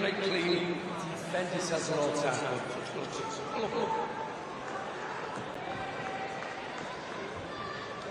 With Jack Swallow in those black and blue shorts, Paddy Lacy in the black with silver. This one scheduled for 6 3-minute rounds in the super featherweight division. Swallow trained by Louis Arrowsmith and Dale Arrowsmith, a seasoned away corner fighter in the corner there as well. Paddy Lacy, as he said in the build-up in the ring walk, former professional footballer, still plays semi-pro football as well, and from a very good sporting family. His brothers play for Manchester United and Macclesfield, so certainly got good genes. Yeah, certainly an athletic background. So, and he's not the first guy to do it too. There's a couple of guys that have done that as well. You know, Curtis Woodhouse was a football player, and he turned out to be a pretty decent fighter as well. So won a British title, didn't he? Yeah, that's right. Well, at the moment it's very much a slow process, working each other out. Lacy just trying to get his man onto the ropes there. Swallow seems quite happy to kind of stick around there for the moment. Throws a couple of shots and gets himself out of there. Mixed record so far in his career. 3 wins, 3 defeats and a draw.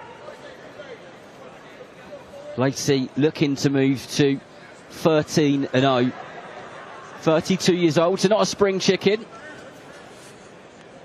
But obviously just loves the sport and is always looking to challenge himself and achieve some great things, which he's already done in his career so far. Yeah, I think having the football background, and then obviously, like you're saying, 32 years old, it's almost as if it's something that he's wanted to do and go and have a dash at boxing, and you're sitting fighting in your 12th fight in a stadium fight and on the undercard of a world title, so he hasn't done bad, has he? Nah, nobody's going to say anything about that. Definitely having a good go. Well, Swallow just covering up here on the ropes, just above our commentary position at ringside at the M&S Bank Arena in Liverpool. If you're just joining us, welcome along. We've already had a fair few knockouts and some good performances from some prospects. A fantastic fight card still to come, obviously topped off by Nick Ball and Brandon Figueroa. What a clash that's going to be. We look forward to that. And that was a nice sneaky right hand over the top there from Lacy, Josh. Yeah, that was a lovely little right hand over the top there. He's shown some really good punch variations here. Quite impressed. Certainly not having it his own way though, is he? No, he's getting caught with shots himself. So yeah, it's a good fight for him here.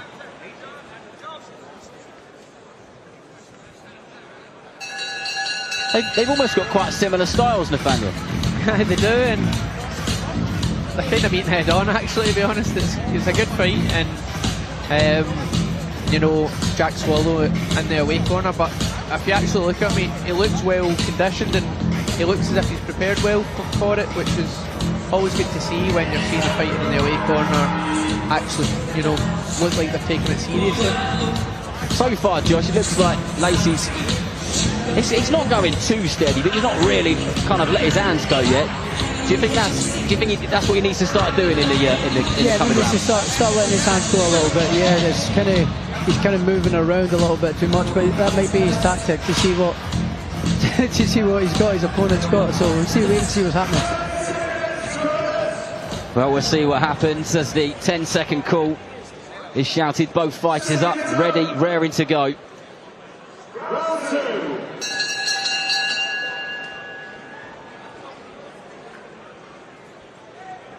very casually meet in the centre of the ring, and off they go again. Swallow on the back foot. It was a good body shot which just snuck in under the right elbow from Lacy a moment ago. And I tell you what, Swallow's got some clever shots there, which I don't think Lacy always sees coming. He throws a bit of an unorthodox left hook and right hook, doesn't he? Yeah, he comes at that sort of turtle shell and just wins one over the top, while Lacy's sort of trying to let them go. And he's quite sneaky with it. He's quite good with the timing of it. Another good shots there from Swallow, who catches Lacy and he shakes his head to say, no, they didn't hurt me, and here I am again. Just kind of standing in the pocket there, and it does look like Lacy's just started to ever so slightly step up the intensity. Yeah, it's interesting because he's got a good right hook on him, and he's kind of dipping off to the side and throwing that big right hook, Lacy, and then when he's in close he's tapping away, and you know, nothing looks too hurtful, but then the mistake he's making is after that he's leaning in, and that's when Swallow's kind of taking advantage of his lack of defence. It's like big shot, a couple of wee shots, lean in, and then Swallow throws a flurry, like so.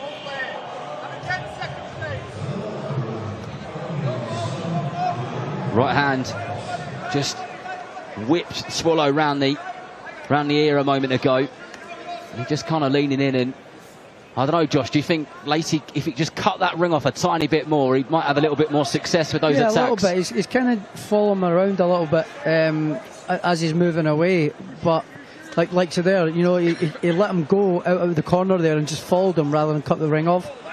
But he's sort of in the middle of the trenches right now. He's getting caught with shots himself as well. So, yeah, it's quite a good fight, actually. Swallow certainly having a go. He's letting his hands go. And his timing is kind of off, but it works for him. It's like kind of the rhythm and the speed which he throws his punches.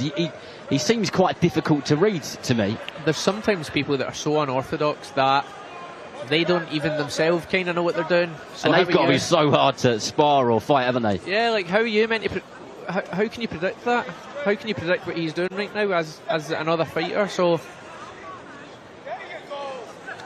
Couple of decent right hands there from He's actually Mad been Dog. quite effective on the counters with these flurries. He's actually been quite effective this round with his back against the ropes, waiting on the opportunity. Once he's stopped throwing the punches, he's countering straight away. So he's actually working quite well off the ropes here. It's been very back and forth so far in the Nathaniel, isn't it? It's kind of just like Swallow will go and have a barrage of punches at Lacy, and then covers up, and then Lacy comes back at him. It's a bit of a swinging pendulum. Yeah, definitely. It's actually a good fight, obviously, for us to watch. But if Lacy has aspirations of continuing his career and, you know, pushing forward, even though it's been a career switch and you're looking to go as far as you possibly can, you can't fight like this. This is again another learning fight, a good learning fight. But you're 12-0, you need to start thinking, I can't fight like this. I'm hitting the guy with a couple of shots, then I'm leaning my head against him and trying to work on top of him, and he's just countering me. So, you know, if I'm in the corner now, I'm saying to him, land your shots and then step back just a wee bit, or don't lean on him, or don't lean over yourself. But he's kind of overcommitted at the moment. And a little bit marked up now as well. Starting to get a little bit marked up. He's definitely had some shots landed on him, Lacy, and Swallow's reddened around the eye there on the left-hand side of his face. A few kind of sneaky right hands over the top have got through many times from Lacy, especially when he's had him on the ropes. He does like a hook. Yeah, that seems to be his signature move, is slip inside and throw that big right hand, and it is working for him. And like you're saying, he likes to throw his hooks, and unfortunately that's how he's getting caught in punching distance, or, you know, getting countered, because everything is close range short hooks. I don't know about you, Josh, but I just get the sense that Swallow his confidence is good for him right now. Yeah, it is, and he's sort of coming out now, and he's moving around, and it looks like he's got a little bit of self-belief now. Just trying to obviously catch him as he's throwing, like we've been speaking about. but he's standing on the ropes, but he's also kind of moving and trying to create angles, which is good, and catch him on the counters. Good pressure this from Lacy, who has constantly applied pressure in this fight since the opening bell sounded. Definitely, and you know, watching him, I feel like I'm being a bit pernickety with what he could do better or what he could change, or you know, some of the mistakes he's making. But don't get me wrong, he's pressing forward. He looks in control. He's doing lots of the right things, isn't he? Yeah, he is.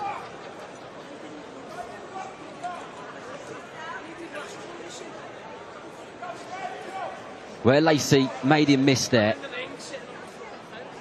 I'm kind of screaming in my head that you've got to make him pay if you make him miss, haven't you? Yeah, he has got to try and make him miss, but you know, Swallow is coming back with flurries of combinations, so it's maybe making him a little bit wary to let the hands go too much, because he is getting caught with counter punches.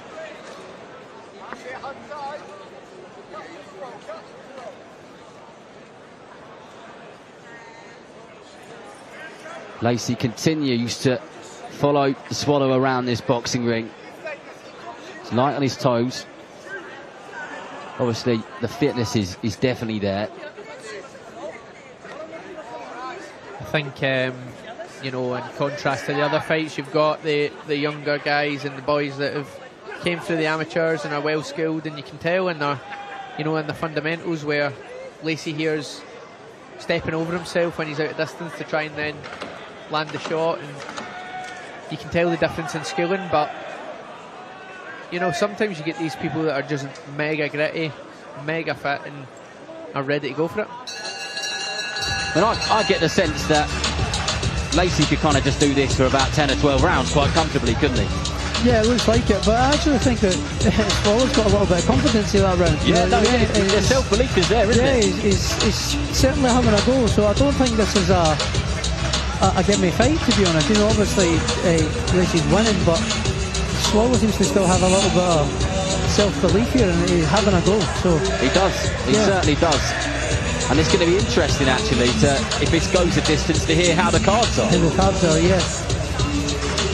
I know, but obviously Swallow winning, Lacy winning, but you know, it is competitive. He hasn't had it his own way. Yeah, he's not had it his own way. It is competitive, yeah.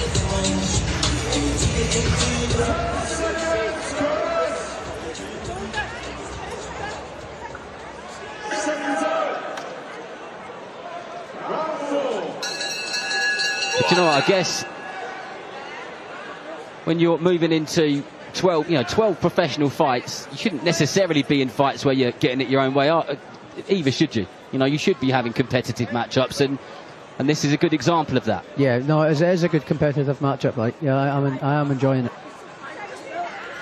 Same as kind of been the theme of the night of what we've spoke about, as stepping people up at the right time, and you know, Lacy might, Swallow might be the right opponent right now for Lacy, but he could be a difficult opponent for somebody else. He could be an easy opponent for somebody else. So yeah, it looks like it's turned out to be quite a tough opponent. You know, it's actually a competitive fight. It's turned out to be, which is good. Good on this side of the ropes watching it. Lacy just bends his legs and goes down with a straight right hand to the body. Swallow just soaking up those shots. And then here we go. Here comes the attack from Swallow, which has really been the theme of the fight. You go, I go. You go, I go. It's been a bit of that. And here comes Lacy again. Yeah, it very is much like that this round. You go, I go. So it's kind of but these kind of, as a judge, that's hard for a judge to score. These kind of you go, I go fights. It's a very good point.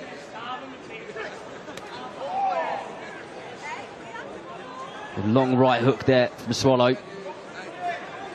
Landed on the gloves of Lacy. And every time he does kind of get through with anything, Lacy just kind of shakes his head at him. And he's having quiet words with him in there and just saying, nope, not that one either. It's just as much as a psychological game as it is a physical one as well.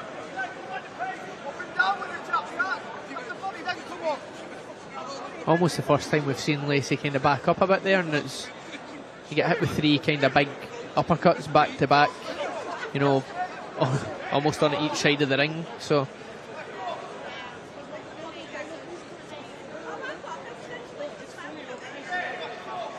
you're right. But as soon as he kind of backs up and soaks up the shots and just has that high guard and tucks away, it doesn't take him long to kind of be back to being on the attack again, does it? Nah, definitely not. He is trying to make things happen and make openings and chase his man down. So good little left hook there from Swallow on the end of that combination there.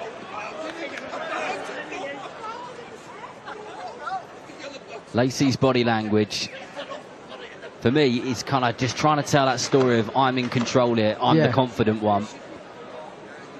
As you pointed out, Josh, I think Swallow feels in a good place here.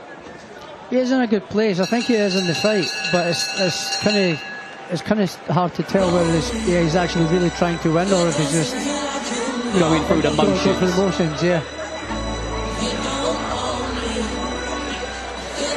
But as you said, so we're going to go for it. Because he is having a go and he is catching his opponent while he's throwing, and then he's having a go himself. So it's going to have to tell if he's actually in it to win it or if he's in here to do the job to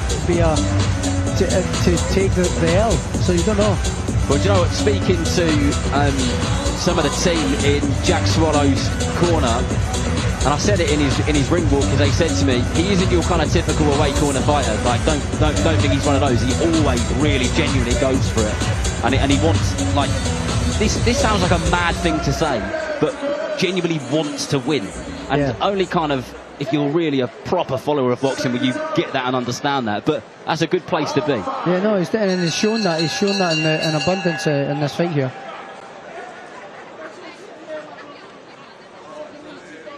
Well, the corner of Swallow are confident. Some enthusiastic comments from them as he left. Now Lacy finds himself on the ropes as Swallow throwing punches and bunches. None of them were really effective, though. You've seen him come out this round, but he's marching forward and he's looking for it this time. And actually, he looks like he is coming to win, which I know, like you're saying, it always sounds funny on the other end of hearing that, but it's true. Yeah, and sometimes you get the guys that have got the skill where they probably could beat these prospects or these guys coming through, and they choose not to. And sometimes you get the guys that just don't have the skill. It's a skill issue here, and he probably wants to go out and beat this guy, but he might be limited by his skills, and he's definitely making up for it. And he is, and the corner really going for it and trying to urge their man on to keep going with these attacks. Lacy looks comfortable, though. Yeah, well, if he is here to be a journeyman kind of role, he's not doing a very good job of that. He's coming having a good go here. He's having a good round, and he actually is putting up a good fight. Definitely, they're actually talking to each other. I've never seen that in a guy that's fighting somebody in the away corner. That was a really nice shot there from Lacy.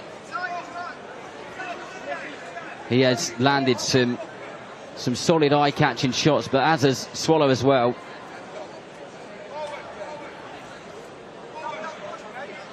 Lacy almost inviting him in and trying to counter on that when he does come in to try and make that entrance.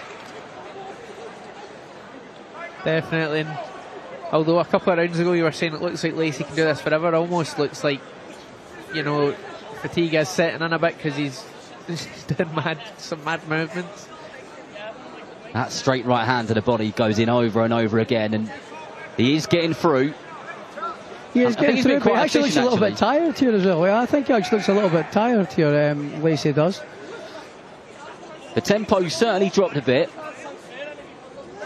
I think, when you see a guy doing all these theatrics of, no, it's not on me, I'm not tired, you never landed, and then winding their hand up and whatnot, and it is starting to take a toll on them and it is starting to affect them. So, no matter how you're feeling in there should be no shows at all, whether it's you trying to appear confident or whatever. Like, you just can't be showing people things.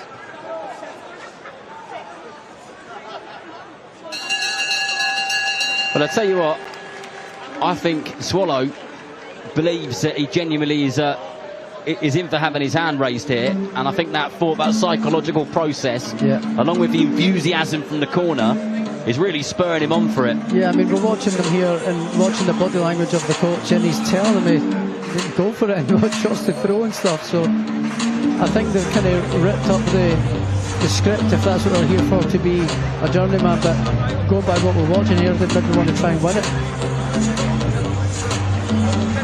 Well, both fighters have done some good stuff. The tempo has dropped ever so slightly. Both very fit and durable. I'm quite interested would be interested to hear what the advice would be in that Paddy Lacy corner.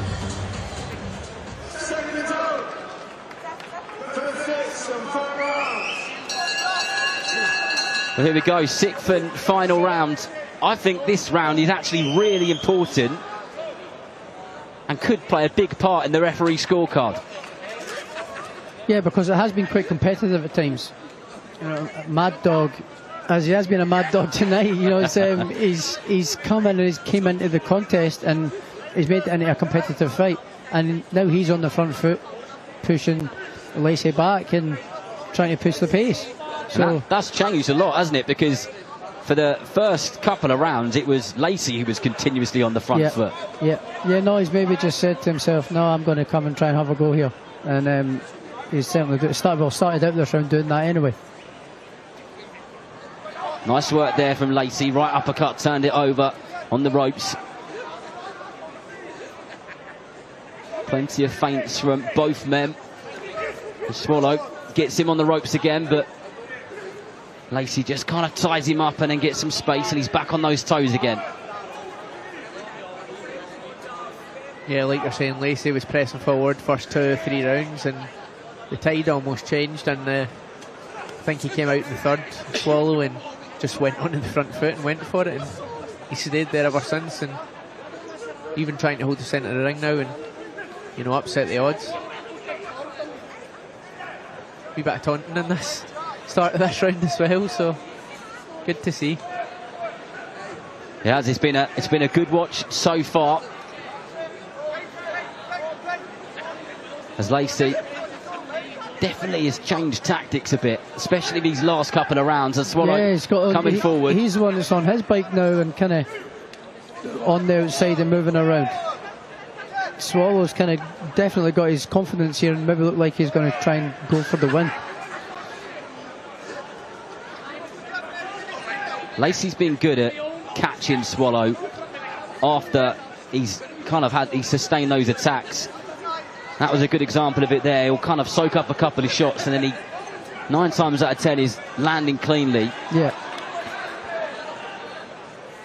He's, you know, as you get fatigued in a fight, you start to make more mistakes, and I would say that Lacy's almost showing his fatigue with his balance, kind of being off balance when he's attacking, being off balance there, like crossing his feet over, stepping back and stuff. It's stuff that going forward, obviously you're learning from this fight, but people will begin to pick up on that as the opposition gets better. We're both landing on each other then as we go into the last few seconds of this round, and Swallow really pushing forward and applying that pressure, and Lacy fighting on the back foot, got through with a decent shot there, and that is 6 rounds done and dusted. Swallow screams, and there is big smiles in that away corner, and I'm very intrigued to see how Mark Lyson has scored this one. Body language is a big thing here. I don't know if Lacy looks as confident. Yeah, he looks sharp. Yeah, he looks a lot like excited, doesn't he? I mean, he does look absolutely knackered, which is fair enough, because Swallow was kind of setting the pace in the second half of that fight. It really was a fight of 2 halves. And it was quite strange, actually, how it really switched over. When you look at that opening round compared to the 6th and final round there. But Mark Lyson has the 2 fighters, so we shall go to Thomas Treiber, who has the scorecard. Ladies rounds of boxing, our referee in charge, Mark Lyson, scores the bout 58-57 for your winner, Jack Mad Dog Swallow.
You know, big nights, big fights, and that's what it's all about. Certainly is. I can't wait for that. I think that fight's almost been overlooked a little bit. I think he's a cracker. Brandon Figueroa is a class fighter. And what was the line Tyson Fury said? He said, God made Nick Ball 5'2" for a reason, because if he was 6'8", we'd all be in trouble. Yeah, I remember that. Yeah, I was saying that through the week as well, the press conferences and that as well. He's like a mini Mike Tyson. You know, he's small, compact, but he packs a big punch, you know, and it's a hell of a package, that's for sure. Yeah, and he's built up a reputation in the city, that's for sure. We were talking about great fighting cities earlier on, and I said about when I got into a taxi, got into a cab at Liverpool Lime Street when I arrived for fight week, and when I started speaking about Nick Ball, the cab driver just kind of went off on one about how exciting he is, because he's just got one motion, which is just forward, isn't it? That's what, you know, people pay their money for, isn't it? Most people. Yeah, you know what you're going to get when you're tuning into a Nick Ball fight, and it's a guy steaming into somebody else and bringing violence. So that's what the people want to see, and that's what the people are paying for. So you don't need to change. You don't need to think anything else is happening. That's what's happening, and that's what we're here to see. And I'm sure that is what we'll see as well. But in my opinion, I think this is the toughest challenge for Nick Ball, but plenty of others incoming. Another one that I'm looking forward to is the third fight of Hassan Ishak. If you haven't seen Hassan Ishak yet, his nickname is the Shooter. He is one unbelievably sharp fighter. Only 2 fights in, stopped both of his opponents in unbelievable fashion, and he'll be looking to do exactly the same. And then, of course, another one is Andrew Kane, who potentially will earn himself a shot at the WBC Bantamweight Championship of the World. Big night for him. Yeah, another big night, a big fight for him. You know, WBC final eliminator, could put himself right up there and right in the position to, you know, go on and be another world champion for Everton Red Triangle. And it's a massive night, massive achievement. So yeah, big pressure on his shoulders as well. Yeah, exactly. And I tell you what, there was a time when I think we had 12 world champions at once in Britain. Josh was one of them at that time, and it's starting to build up again. But we're ready for our next fight, so over to Thomas Treiber. Let's welcome to the ring, Lewis Howells.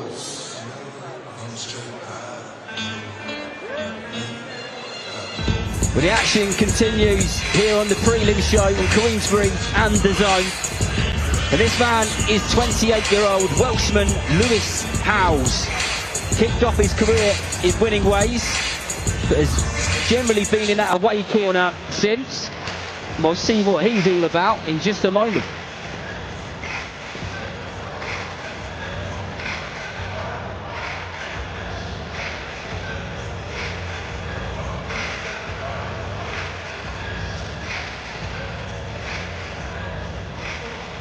And now let's welcome to the ring, Steve O'Claw.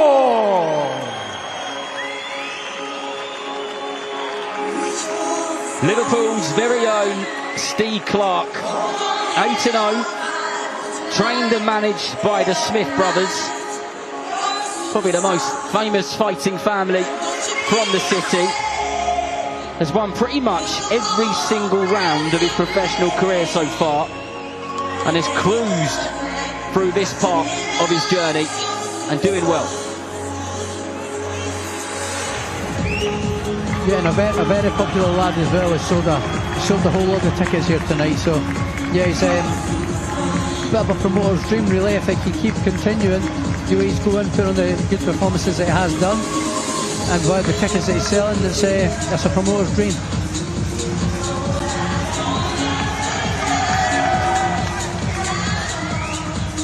Ladies and gentlemen, this bout is scheduled for 8 rounds in the middleweight division. Brought to you by Frank Warren for Queensberry, along with their great sponsors, Riyadh Season, Unibet, That Prize Guy, 32 Red, and Global Next Trade. When the bell rings, our referee in charge and scoring the contest will be John Latham. Introducing first, fighting out of the red corner, he comes to the ring wearing blue with silver and weighed in officially at 167 pounds. Coming to us from Newport, Wales, he brings a professional record of 3 wins and 5 defeats. Ladies and gentlemen, please welcome Lewis Howells. And his opponent across the ring, fighting out of the blue corner. He comes to the ring wearing black with orange and weighed in officially at 162.7 pounds. Undefeated, he has 8 wins. 1 win comes by way of knockout. Ladies and gentlemen, from right here, Liverpool, England, Steve O'Claw.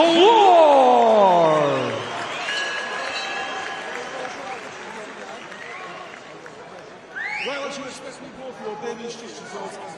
Take a break, you both break clean. Defend yourselves at all times, and the best luck to you both. Touch gloves.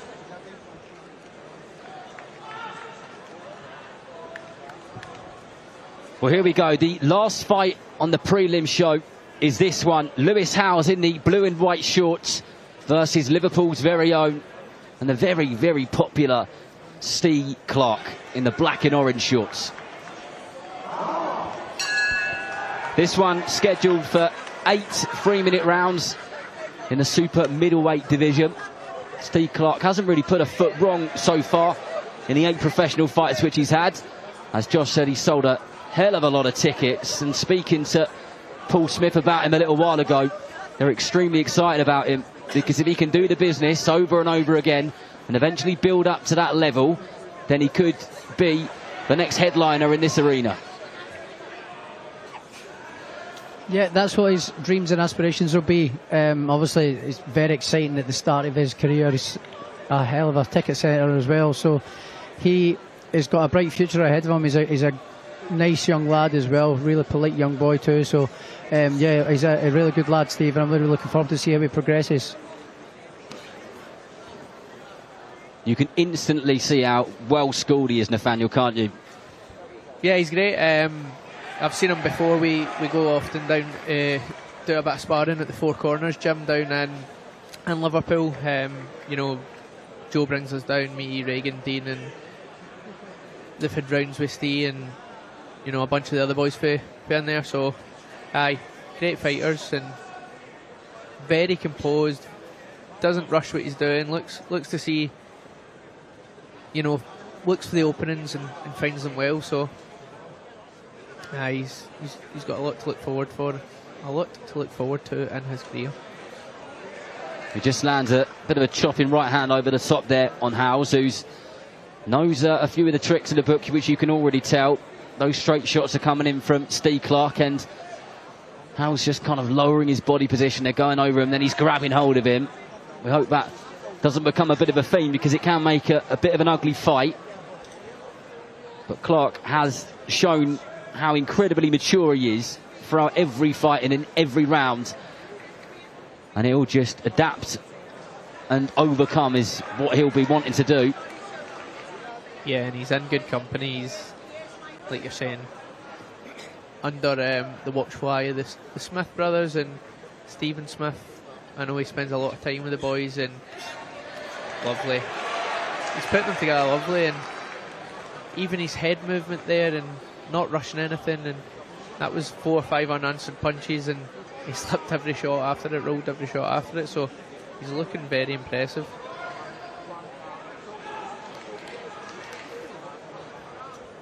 Howells giving Clark just a little bit to think about. Nothing which has been too effective, but he has found himself on that back foot more and more as this round's gone by. Just been a bit awkward switching stancer as well, Howells. You can tell Howells knows his way around the ring as well, and he's no mug. You know, we just great round there for Steve, but you can tell Howells is going to give him something to think about. Josh, when you fight somebody like Howells, which would have been, you know, like in the very opening parts of your career, and he's awkward and he's a bit frustrating, can it get on top of you a bit psychologically? Well, for me it never, because I had an extensive amateur background, going all over the world, fighting multiple multi-nations tournaments as well. And Steve Clark's pretty much similar, you know, he's had a good amateur background, good amateur schooling out with the Thunder and fighting for England and going around the country in the ABAs and box tournament cups and all that, so I don't think this will get to him again, and it'll progress his career, just another stepping stone to where he wants to get, and he's shown the composure here, which is good. It's a really good point, that is. Because when you have had that really good amateur background, you've fought so many different people with different styles to do different things, and it just becomes not necessarily another night at the office, but something that you haven't not faced before. And Clark nice and confident here as he comes out on that front foot. Howells got through with a jab there, just rocked ahead of him. But the man applying the pressure is Clark in this fight. A lovely shot there, chopping right hand, that was nice. Everything comes off of the jab of Clark. And he makes it work every time. He uses his range well, you know. But what I'm quite impressed by as well here too is he's throwing his shots and then he's moving his head off the line or rolling under a shot for the counters from his opponent. So yeah, it's a good performance for him so far.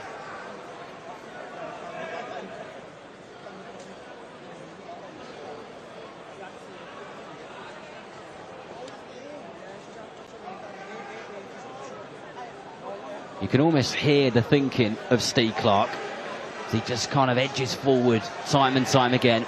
Howell's kind of trying to manhandle him a little bit there. It actually looks, and I know it seems weird because they're the same kind of size, but it just looks like a weight difference as well when you're saying. I was just thinking exactly the same thing. Manhandling, and Howells just looks that bit. I don't want to say chunkier, but thicker. Broader, isn't he? Yeah. He's definitely broader. Sorry if you watch this back, Howells, but yeah, there just seems to be that little bit of extra whether it's man strength or something where Steve doesn't want to get too close because he's going to find himself getting caught up and tied up and all sorts of frustrated, and you know that can lead to mistakes further on in the fight. There's some reddening on the left-hand side of Howells because Clark's just starting to sneak through more often now. And that right hand to the body which he throws beautifully. And he properly puts some weight behind that shot as well. He's actually thrown a really nice reverse 1-2, almost leading off. And the past exchange leading off with his right hand straight first, finishing on the jab, and it's almost caught Howells a few times. You're right, he leads with that right hand, doesn't he? At times. And you don't often see fighters finishing a combination with a straight jab, and sometimes they're the most eye-catching ones that are knocking your head back because you're just not expecting it. Well, Howells at the end of that round was just kind of soaking up the punishment a bit there as Steve Clark went to the head and the body and then kind of smiles at him as the bell rings to say, keep them coming, they're not really hurting me. But as you pointed out earlier on, I think Nathaniel, is quite often when someone does that, it is because they're getting through, isn't it? Yeah, sorry, and they will be getting through. Do you know, beg my pardon, but I never watched the weigh-in yesterday. It would be interesting to see the weight difference now, because Howells looks like he can absorb these punches well and probably can absorb them all night. And then, you know, going by Steve's record, you can never judge because you don't know who he's fought, but he's just got the 1 KO, so, you know, power-wise, what's he got in the tank there, and is it troubling Howells, or, you know, interesting to see as the fight goes on what unfolds. I mean, what we have seen with Steve Clark, and I've covered a lot of his fights so far, is he's not, you know, kind of got that one-punch knockout power necessarily, but he just does seem to break his opponents down. It'd be quite interesting as the rounds get more. He's in an 8-rounder tonight, but when he gets to those kind of 10-rounders and so on, and also how this fight plans out when we get to those later rounds, because he just chips away and does a good job of it in the process. Yeah, it doesn't look like he's sort of developed his man strength, so to speak. But he has got a good variation of punches. And with them small 8-ounce gloves on anyway, anyone can punch if they catch you right. You get caught with them little small gloves on in the right place, you're feeling it, that's for sure. But yeah, I don't think he needs to really worry or focus on that. That'll come naturally, just work on a little bit of strength, a bit of resistance training and that kind of stuff. That's when the power and strength comes. But yeah, I don't think he needs to be focusing really too much on that. He's just focusing on getting experience and improving every day as a fighter in the gym. And I think that's important because, as I said, having covered quite a few of his fights, he's definitely improving. He's not stagnating.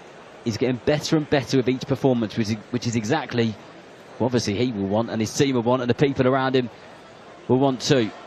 But this is good, well-disciplined boxing from Liverpool's Steve Clark as he just leans in on Howells on the ropes there and just digs in that left hook into the body over and over again. There it is, switches it upstairs. Nice, and changing his heights as well on the ropes, you know, not just standing tall and throwing punches away. He's throwing his head off the line, he's crouching down, he's making himself small while he's going to the body and stuff. So as a tall, rangy fighter, he's working really nice and neatly on the inside and up close here. Howells almost gunning him on there, Nathaniel. Yeah, and you just need to not buy into any of this. Just tricks of the trade, and if he is genuinely not feeling it and he's trying to get Steve to unload and gas himself out and buy the bait, and he's waving him on, and you know, Steve just needs to keep the head about himself and do what he's doing. He's boxing lovely and he's picking all the right shots and he's doing all the right things, like Josh said. His head's off the line after he throws. He's not buying into the waving in and the other stuff, so to speak. No, he's not. And then Howells almost always comes back with a kind of mini tack of his own, but that was good head movement there from Steve Clark, who makes his man miss. He'll reset and go again. But this has been another good round for him. Yeah, a big part of the boxing game that people don't ever kind of acknowledge is focus, and it's always about power, hand speed, this, that, and the next thing, but how you focus through a fight is very important as well. And you know, one moment of your focus slipping or one round of your focus slipping can change the whole dynamic. So he's doing very good not to bite and buy into the kind of waving on and the theatrics. That focus is very important, isn't it, Josh, as Nathaniel just said? Yeah, absolutely. You know, it's a fine line of being trying too hard and sort of being too relaxed. You know, it's a fine line of just getting it right in the middle, having the right amount of focus and attention, but not too much sort of tension and so where you're stiff and tight. It's sort of a very fine line of being tight but loose. You know, yeah, I got you. Relaxed but tight is at the same time as well. You know, it's a very, very fine line to find that balance. That's how you end up finding yourself a meme saying stuff. I'm going back to the stream to catch that later on. Someone's clipping it up now.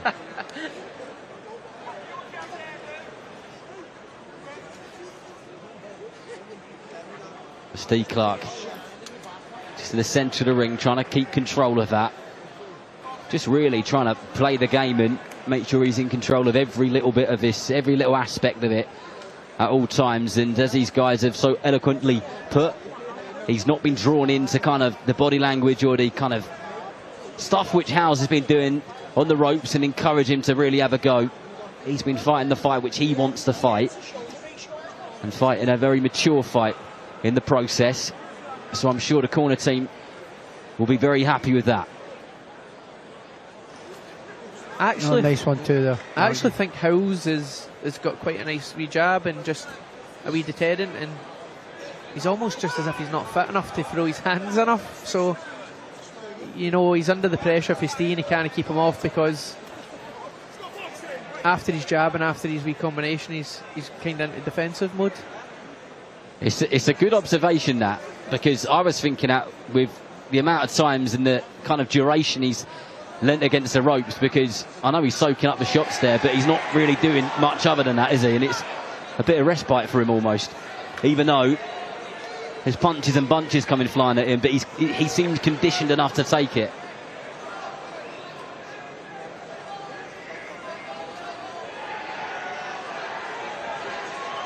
And Steve Clark just chipping away every single second of the round. Hasn't taken his eyes off of him for not even a millisecond. Lovely shots, and same thing as we spoke about earlier on. You're not going to get these guys out there with one shot or two shots. It needs to be a combination. It needs to be a barrage of punches. And you know, I seen Howells kind of nodded to the ref there to say I'm fine, but at the end of the day, it's not his decision. And if Steve's get the fitness and the pressure to put him under that and keep him keep stopping punching, then a stoppage can come. Exactly that. It's a dangerous game to play, isn't it? Sometimes, which Howells is doing, where he's kind of just letting him unload a load of shots on him, because the ref can stop it whenever he wants to. Oh, shot. Nice 1-2. Textbook 1-2 there from Clark. Just fundamentally very good. Oh, again, I don't know if it's Howells is leaning down when the shot lands, but it looks like it's kind of... It does look like it's hurting him. Just kind of watching Howells from a couple of feet away. He does everything in a way which he's meant to do. Like, so we talk about the fundamentals and the positive good stuff which Clark's doing. But Howells' kind of role here as an away corner fighter, he's standing on his toes, he's grabbing his arm on the blind side of the referee. He's doing a bit of everything, isn't he? Sorry interrupting you. We're both racing to the mic there. No, but he is using a little bit the old sort of pros tricks and the sort of journeyman tricks, and sort of little sneaky shots, holding them up and tying them up on the ropes and things like that. So it's making Steve work a little bit and think a little bit more, which is good. But that old amateur background will come through, and he'll be able to adapt to that stuff. It'll be nothing which he hadn't experienced before. And this is all about building a young fighter. This is the apprenticeship. Would certainly say that last round there was the best round for Steve so far, and he only seems to be warming into it, really, to be honest. The first few rounds he was finding his feet, deciding what was happening. Howell was trying to frustrate him. That last round he seemed to be doing whatever he wanted, and in my eyes Howell's starting to kind of fade a bit.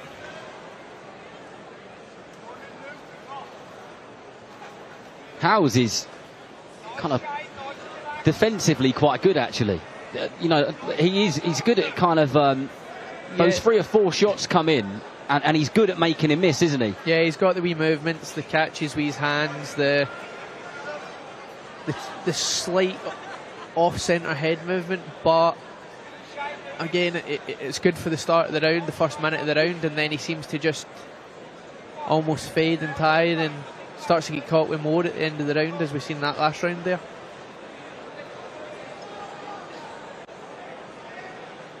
Nice 1-2 there from Clark, and then he just catches Howells on the jab and changes his angle. Good work from the man from Liverpool, as Howells just comes forward and sneaks a right uppercut through the middle of the guard of Clark. Lovely wee uppercut there he caught him with, and like I said at the start of the fight, I really like Steve's jab. It's constantly working, it's up, it's down, it's opening up the kind of shots, because you spoke about Howell's wee bits of movement there in his defence. The jab that he's constantly popping out is making him move his head, but then he's moving his head onto the other shots that Steve's kind of following up on after the jabs. I'm a big fan of the way that Clark changes the levels. He's very good at kind of switching from the body up to upstairs. A moment ago he threw a double left hook to the body and then just turns it over upstairs, and he's technically brilliant when he does it. And there he goes again.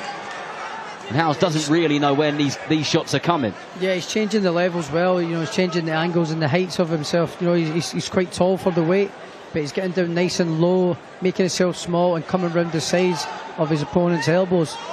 And he stepped up this round, and he's starting to get to his opponent, and he's impressing me this round here. Showing a little bit of spite.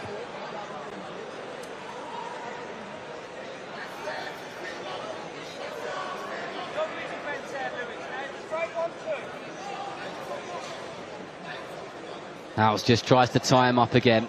Clark can't wait to get out of there the second that happens, and there's that stiff jab of his.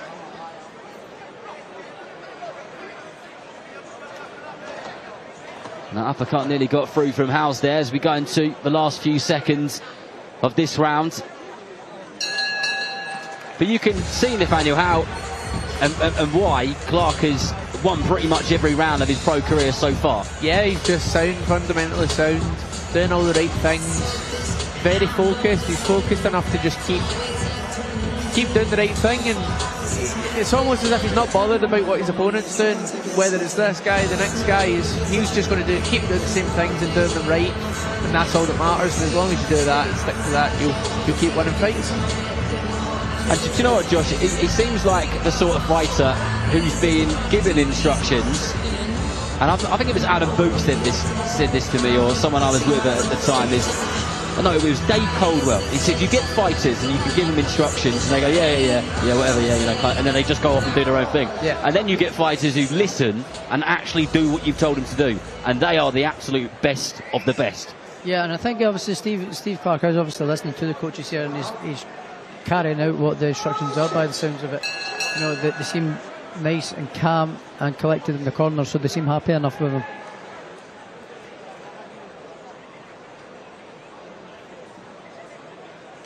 Well, both men straight to the centre of that ring again. And there's that jab which just snaps the head back of Howells.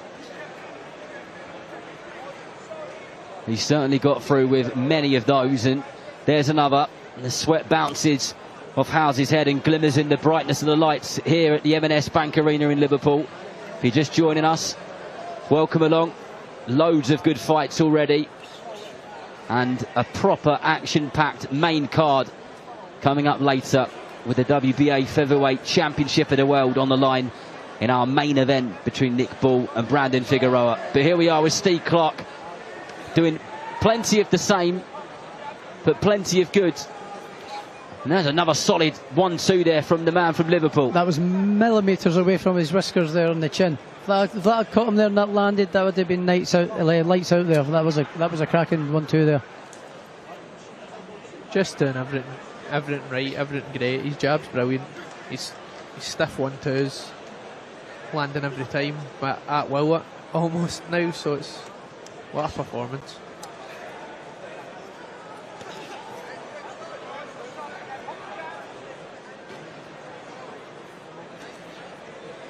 Howells just trying to grab on again. And John Latham, the referee, splits him up. Clark, well, I was going to say, we'll waste no time and get another attack, but gets hit with a double jab from Howells, who's done plenty in this fight, but no way near enough to win any of the rounds, in my opinion. No.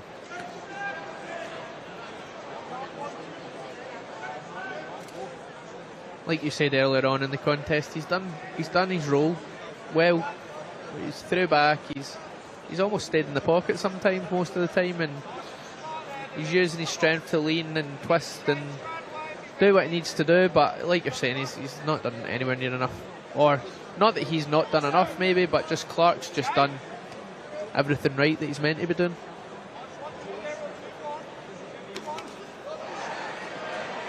Good work there from Clark. Body and head again. He does that brilliantly. And here comes Howells. Looks like he's tiring a little bit here, Steve. This round, he's maybe just having a little bit of a breather. Hopefully he is. He looks like he's just having a little bit of a breather, but looks a little bit tired, or starting to slow down a little bit, the pace a little bit. But he's still boxing really well and he's still in control of the fight, obviously, but he just looks like he's maybe tiring a little bit.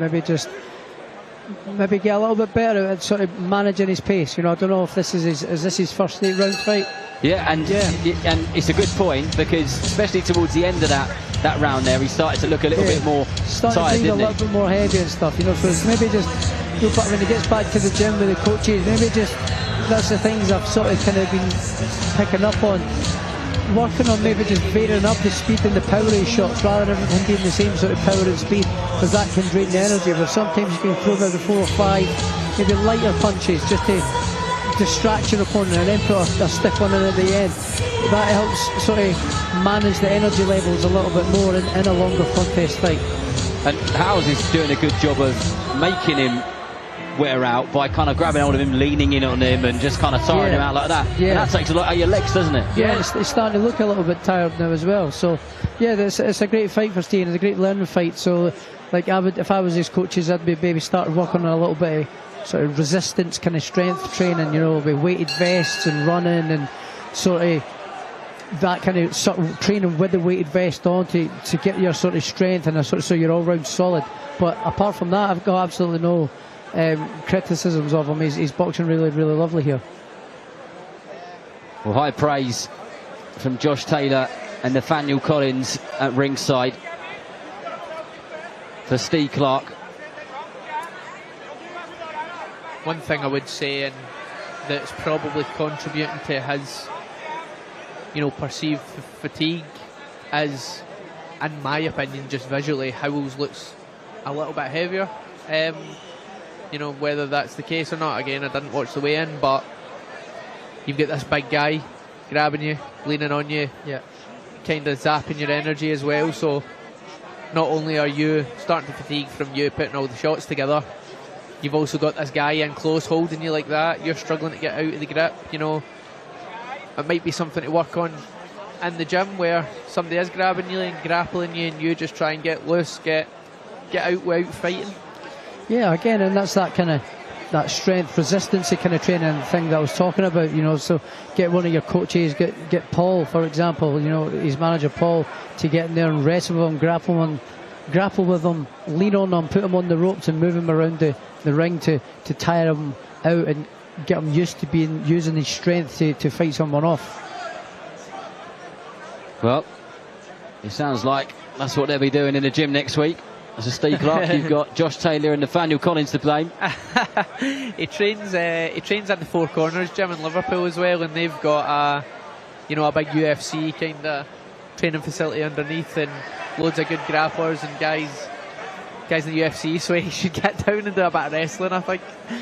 Yeah, I actually don't think that's a bad idea. I think that's actually a really good idea, because there is times when you're in the fight there, Nathaniel, you know yourself, when you're maybe up against the ropes or you've got your opponent in the corner and you are kind of grappling and wrestling and holding arms to try and get your elbow and get that undertuck to create space so you can get your punches away.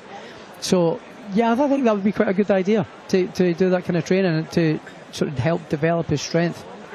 But he is boxing lovely here. He's picking off some beautiful shots here. The last 30 seconds in the penultimate round of this 8-round contest. But Steve Clark hasn't really put a foot wrong. Howells has made him work throughout. Constantly kept him thinking. Every trick in the book has been used. We actually seen him take a deep breath in there, Clark, and I think Howells seen it too, because he started to push on.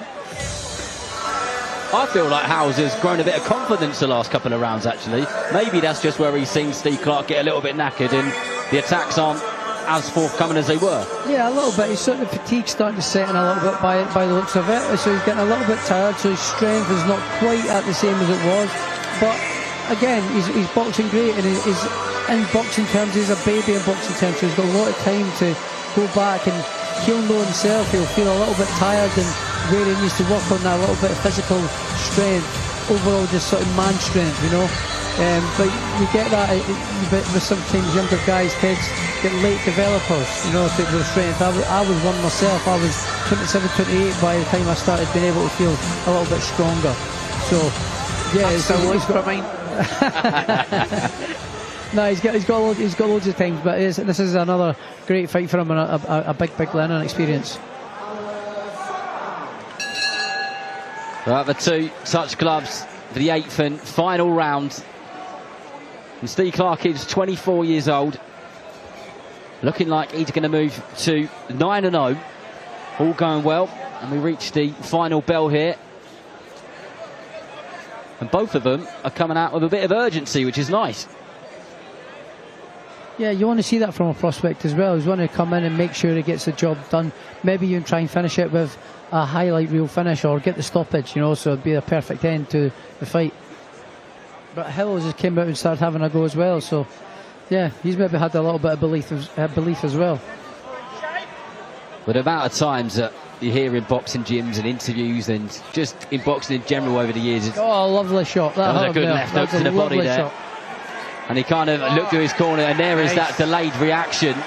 And I was just about to say that when you look for it, it doesn't always come. But Howells felt that one, and you know it was a good one because there's a bit of a delay there. But that was a lovely shot. The first shot was a shot, in my opinion. That first shot was a perfectly valid knockdown. Absolutely. Oh, he's hit him again. Ref. He's really covering up that side there, and I think he's in a bit of trouble here, Lewis Howells, and Steve Clark knows that as he just goes on the attack now, and the volume in the arena just starts to raise. And Howells, there's something going on the right hand side of that body of his, because he's properly covering it up. Sucking a lot of air in there as well. Clark knows it, and Howells just hanging on for dear life at the moment, but there is still a long time left in the round when you've got Steve Clark coming at you and throws another couple of wicked shots to the body. And Howells will do well, and he isn't going to last it, and he's absolutely gutted. He wanted to get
Ladies and gentlemen, here is the official time.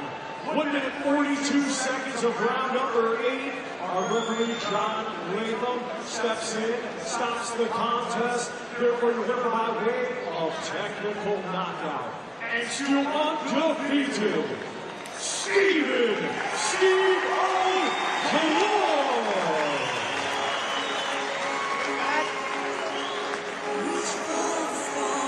Well, congratulations to Steve Clark, who was magnificent. We've had some crackers on this prelims card, but the action doesn't stop here. So make sure that you go over to DAZN for the main broadcast. A massive thank you to Josh Taylor and to Nathaniel Collins. Thank you for your company and enjoy the rest of the boxing.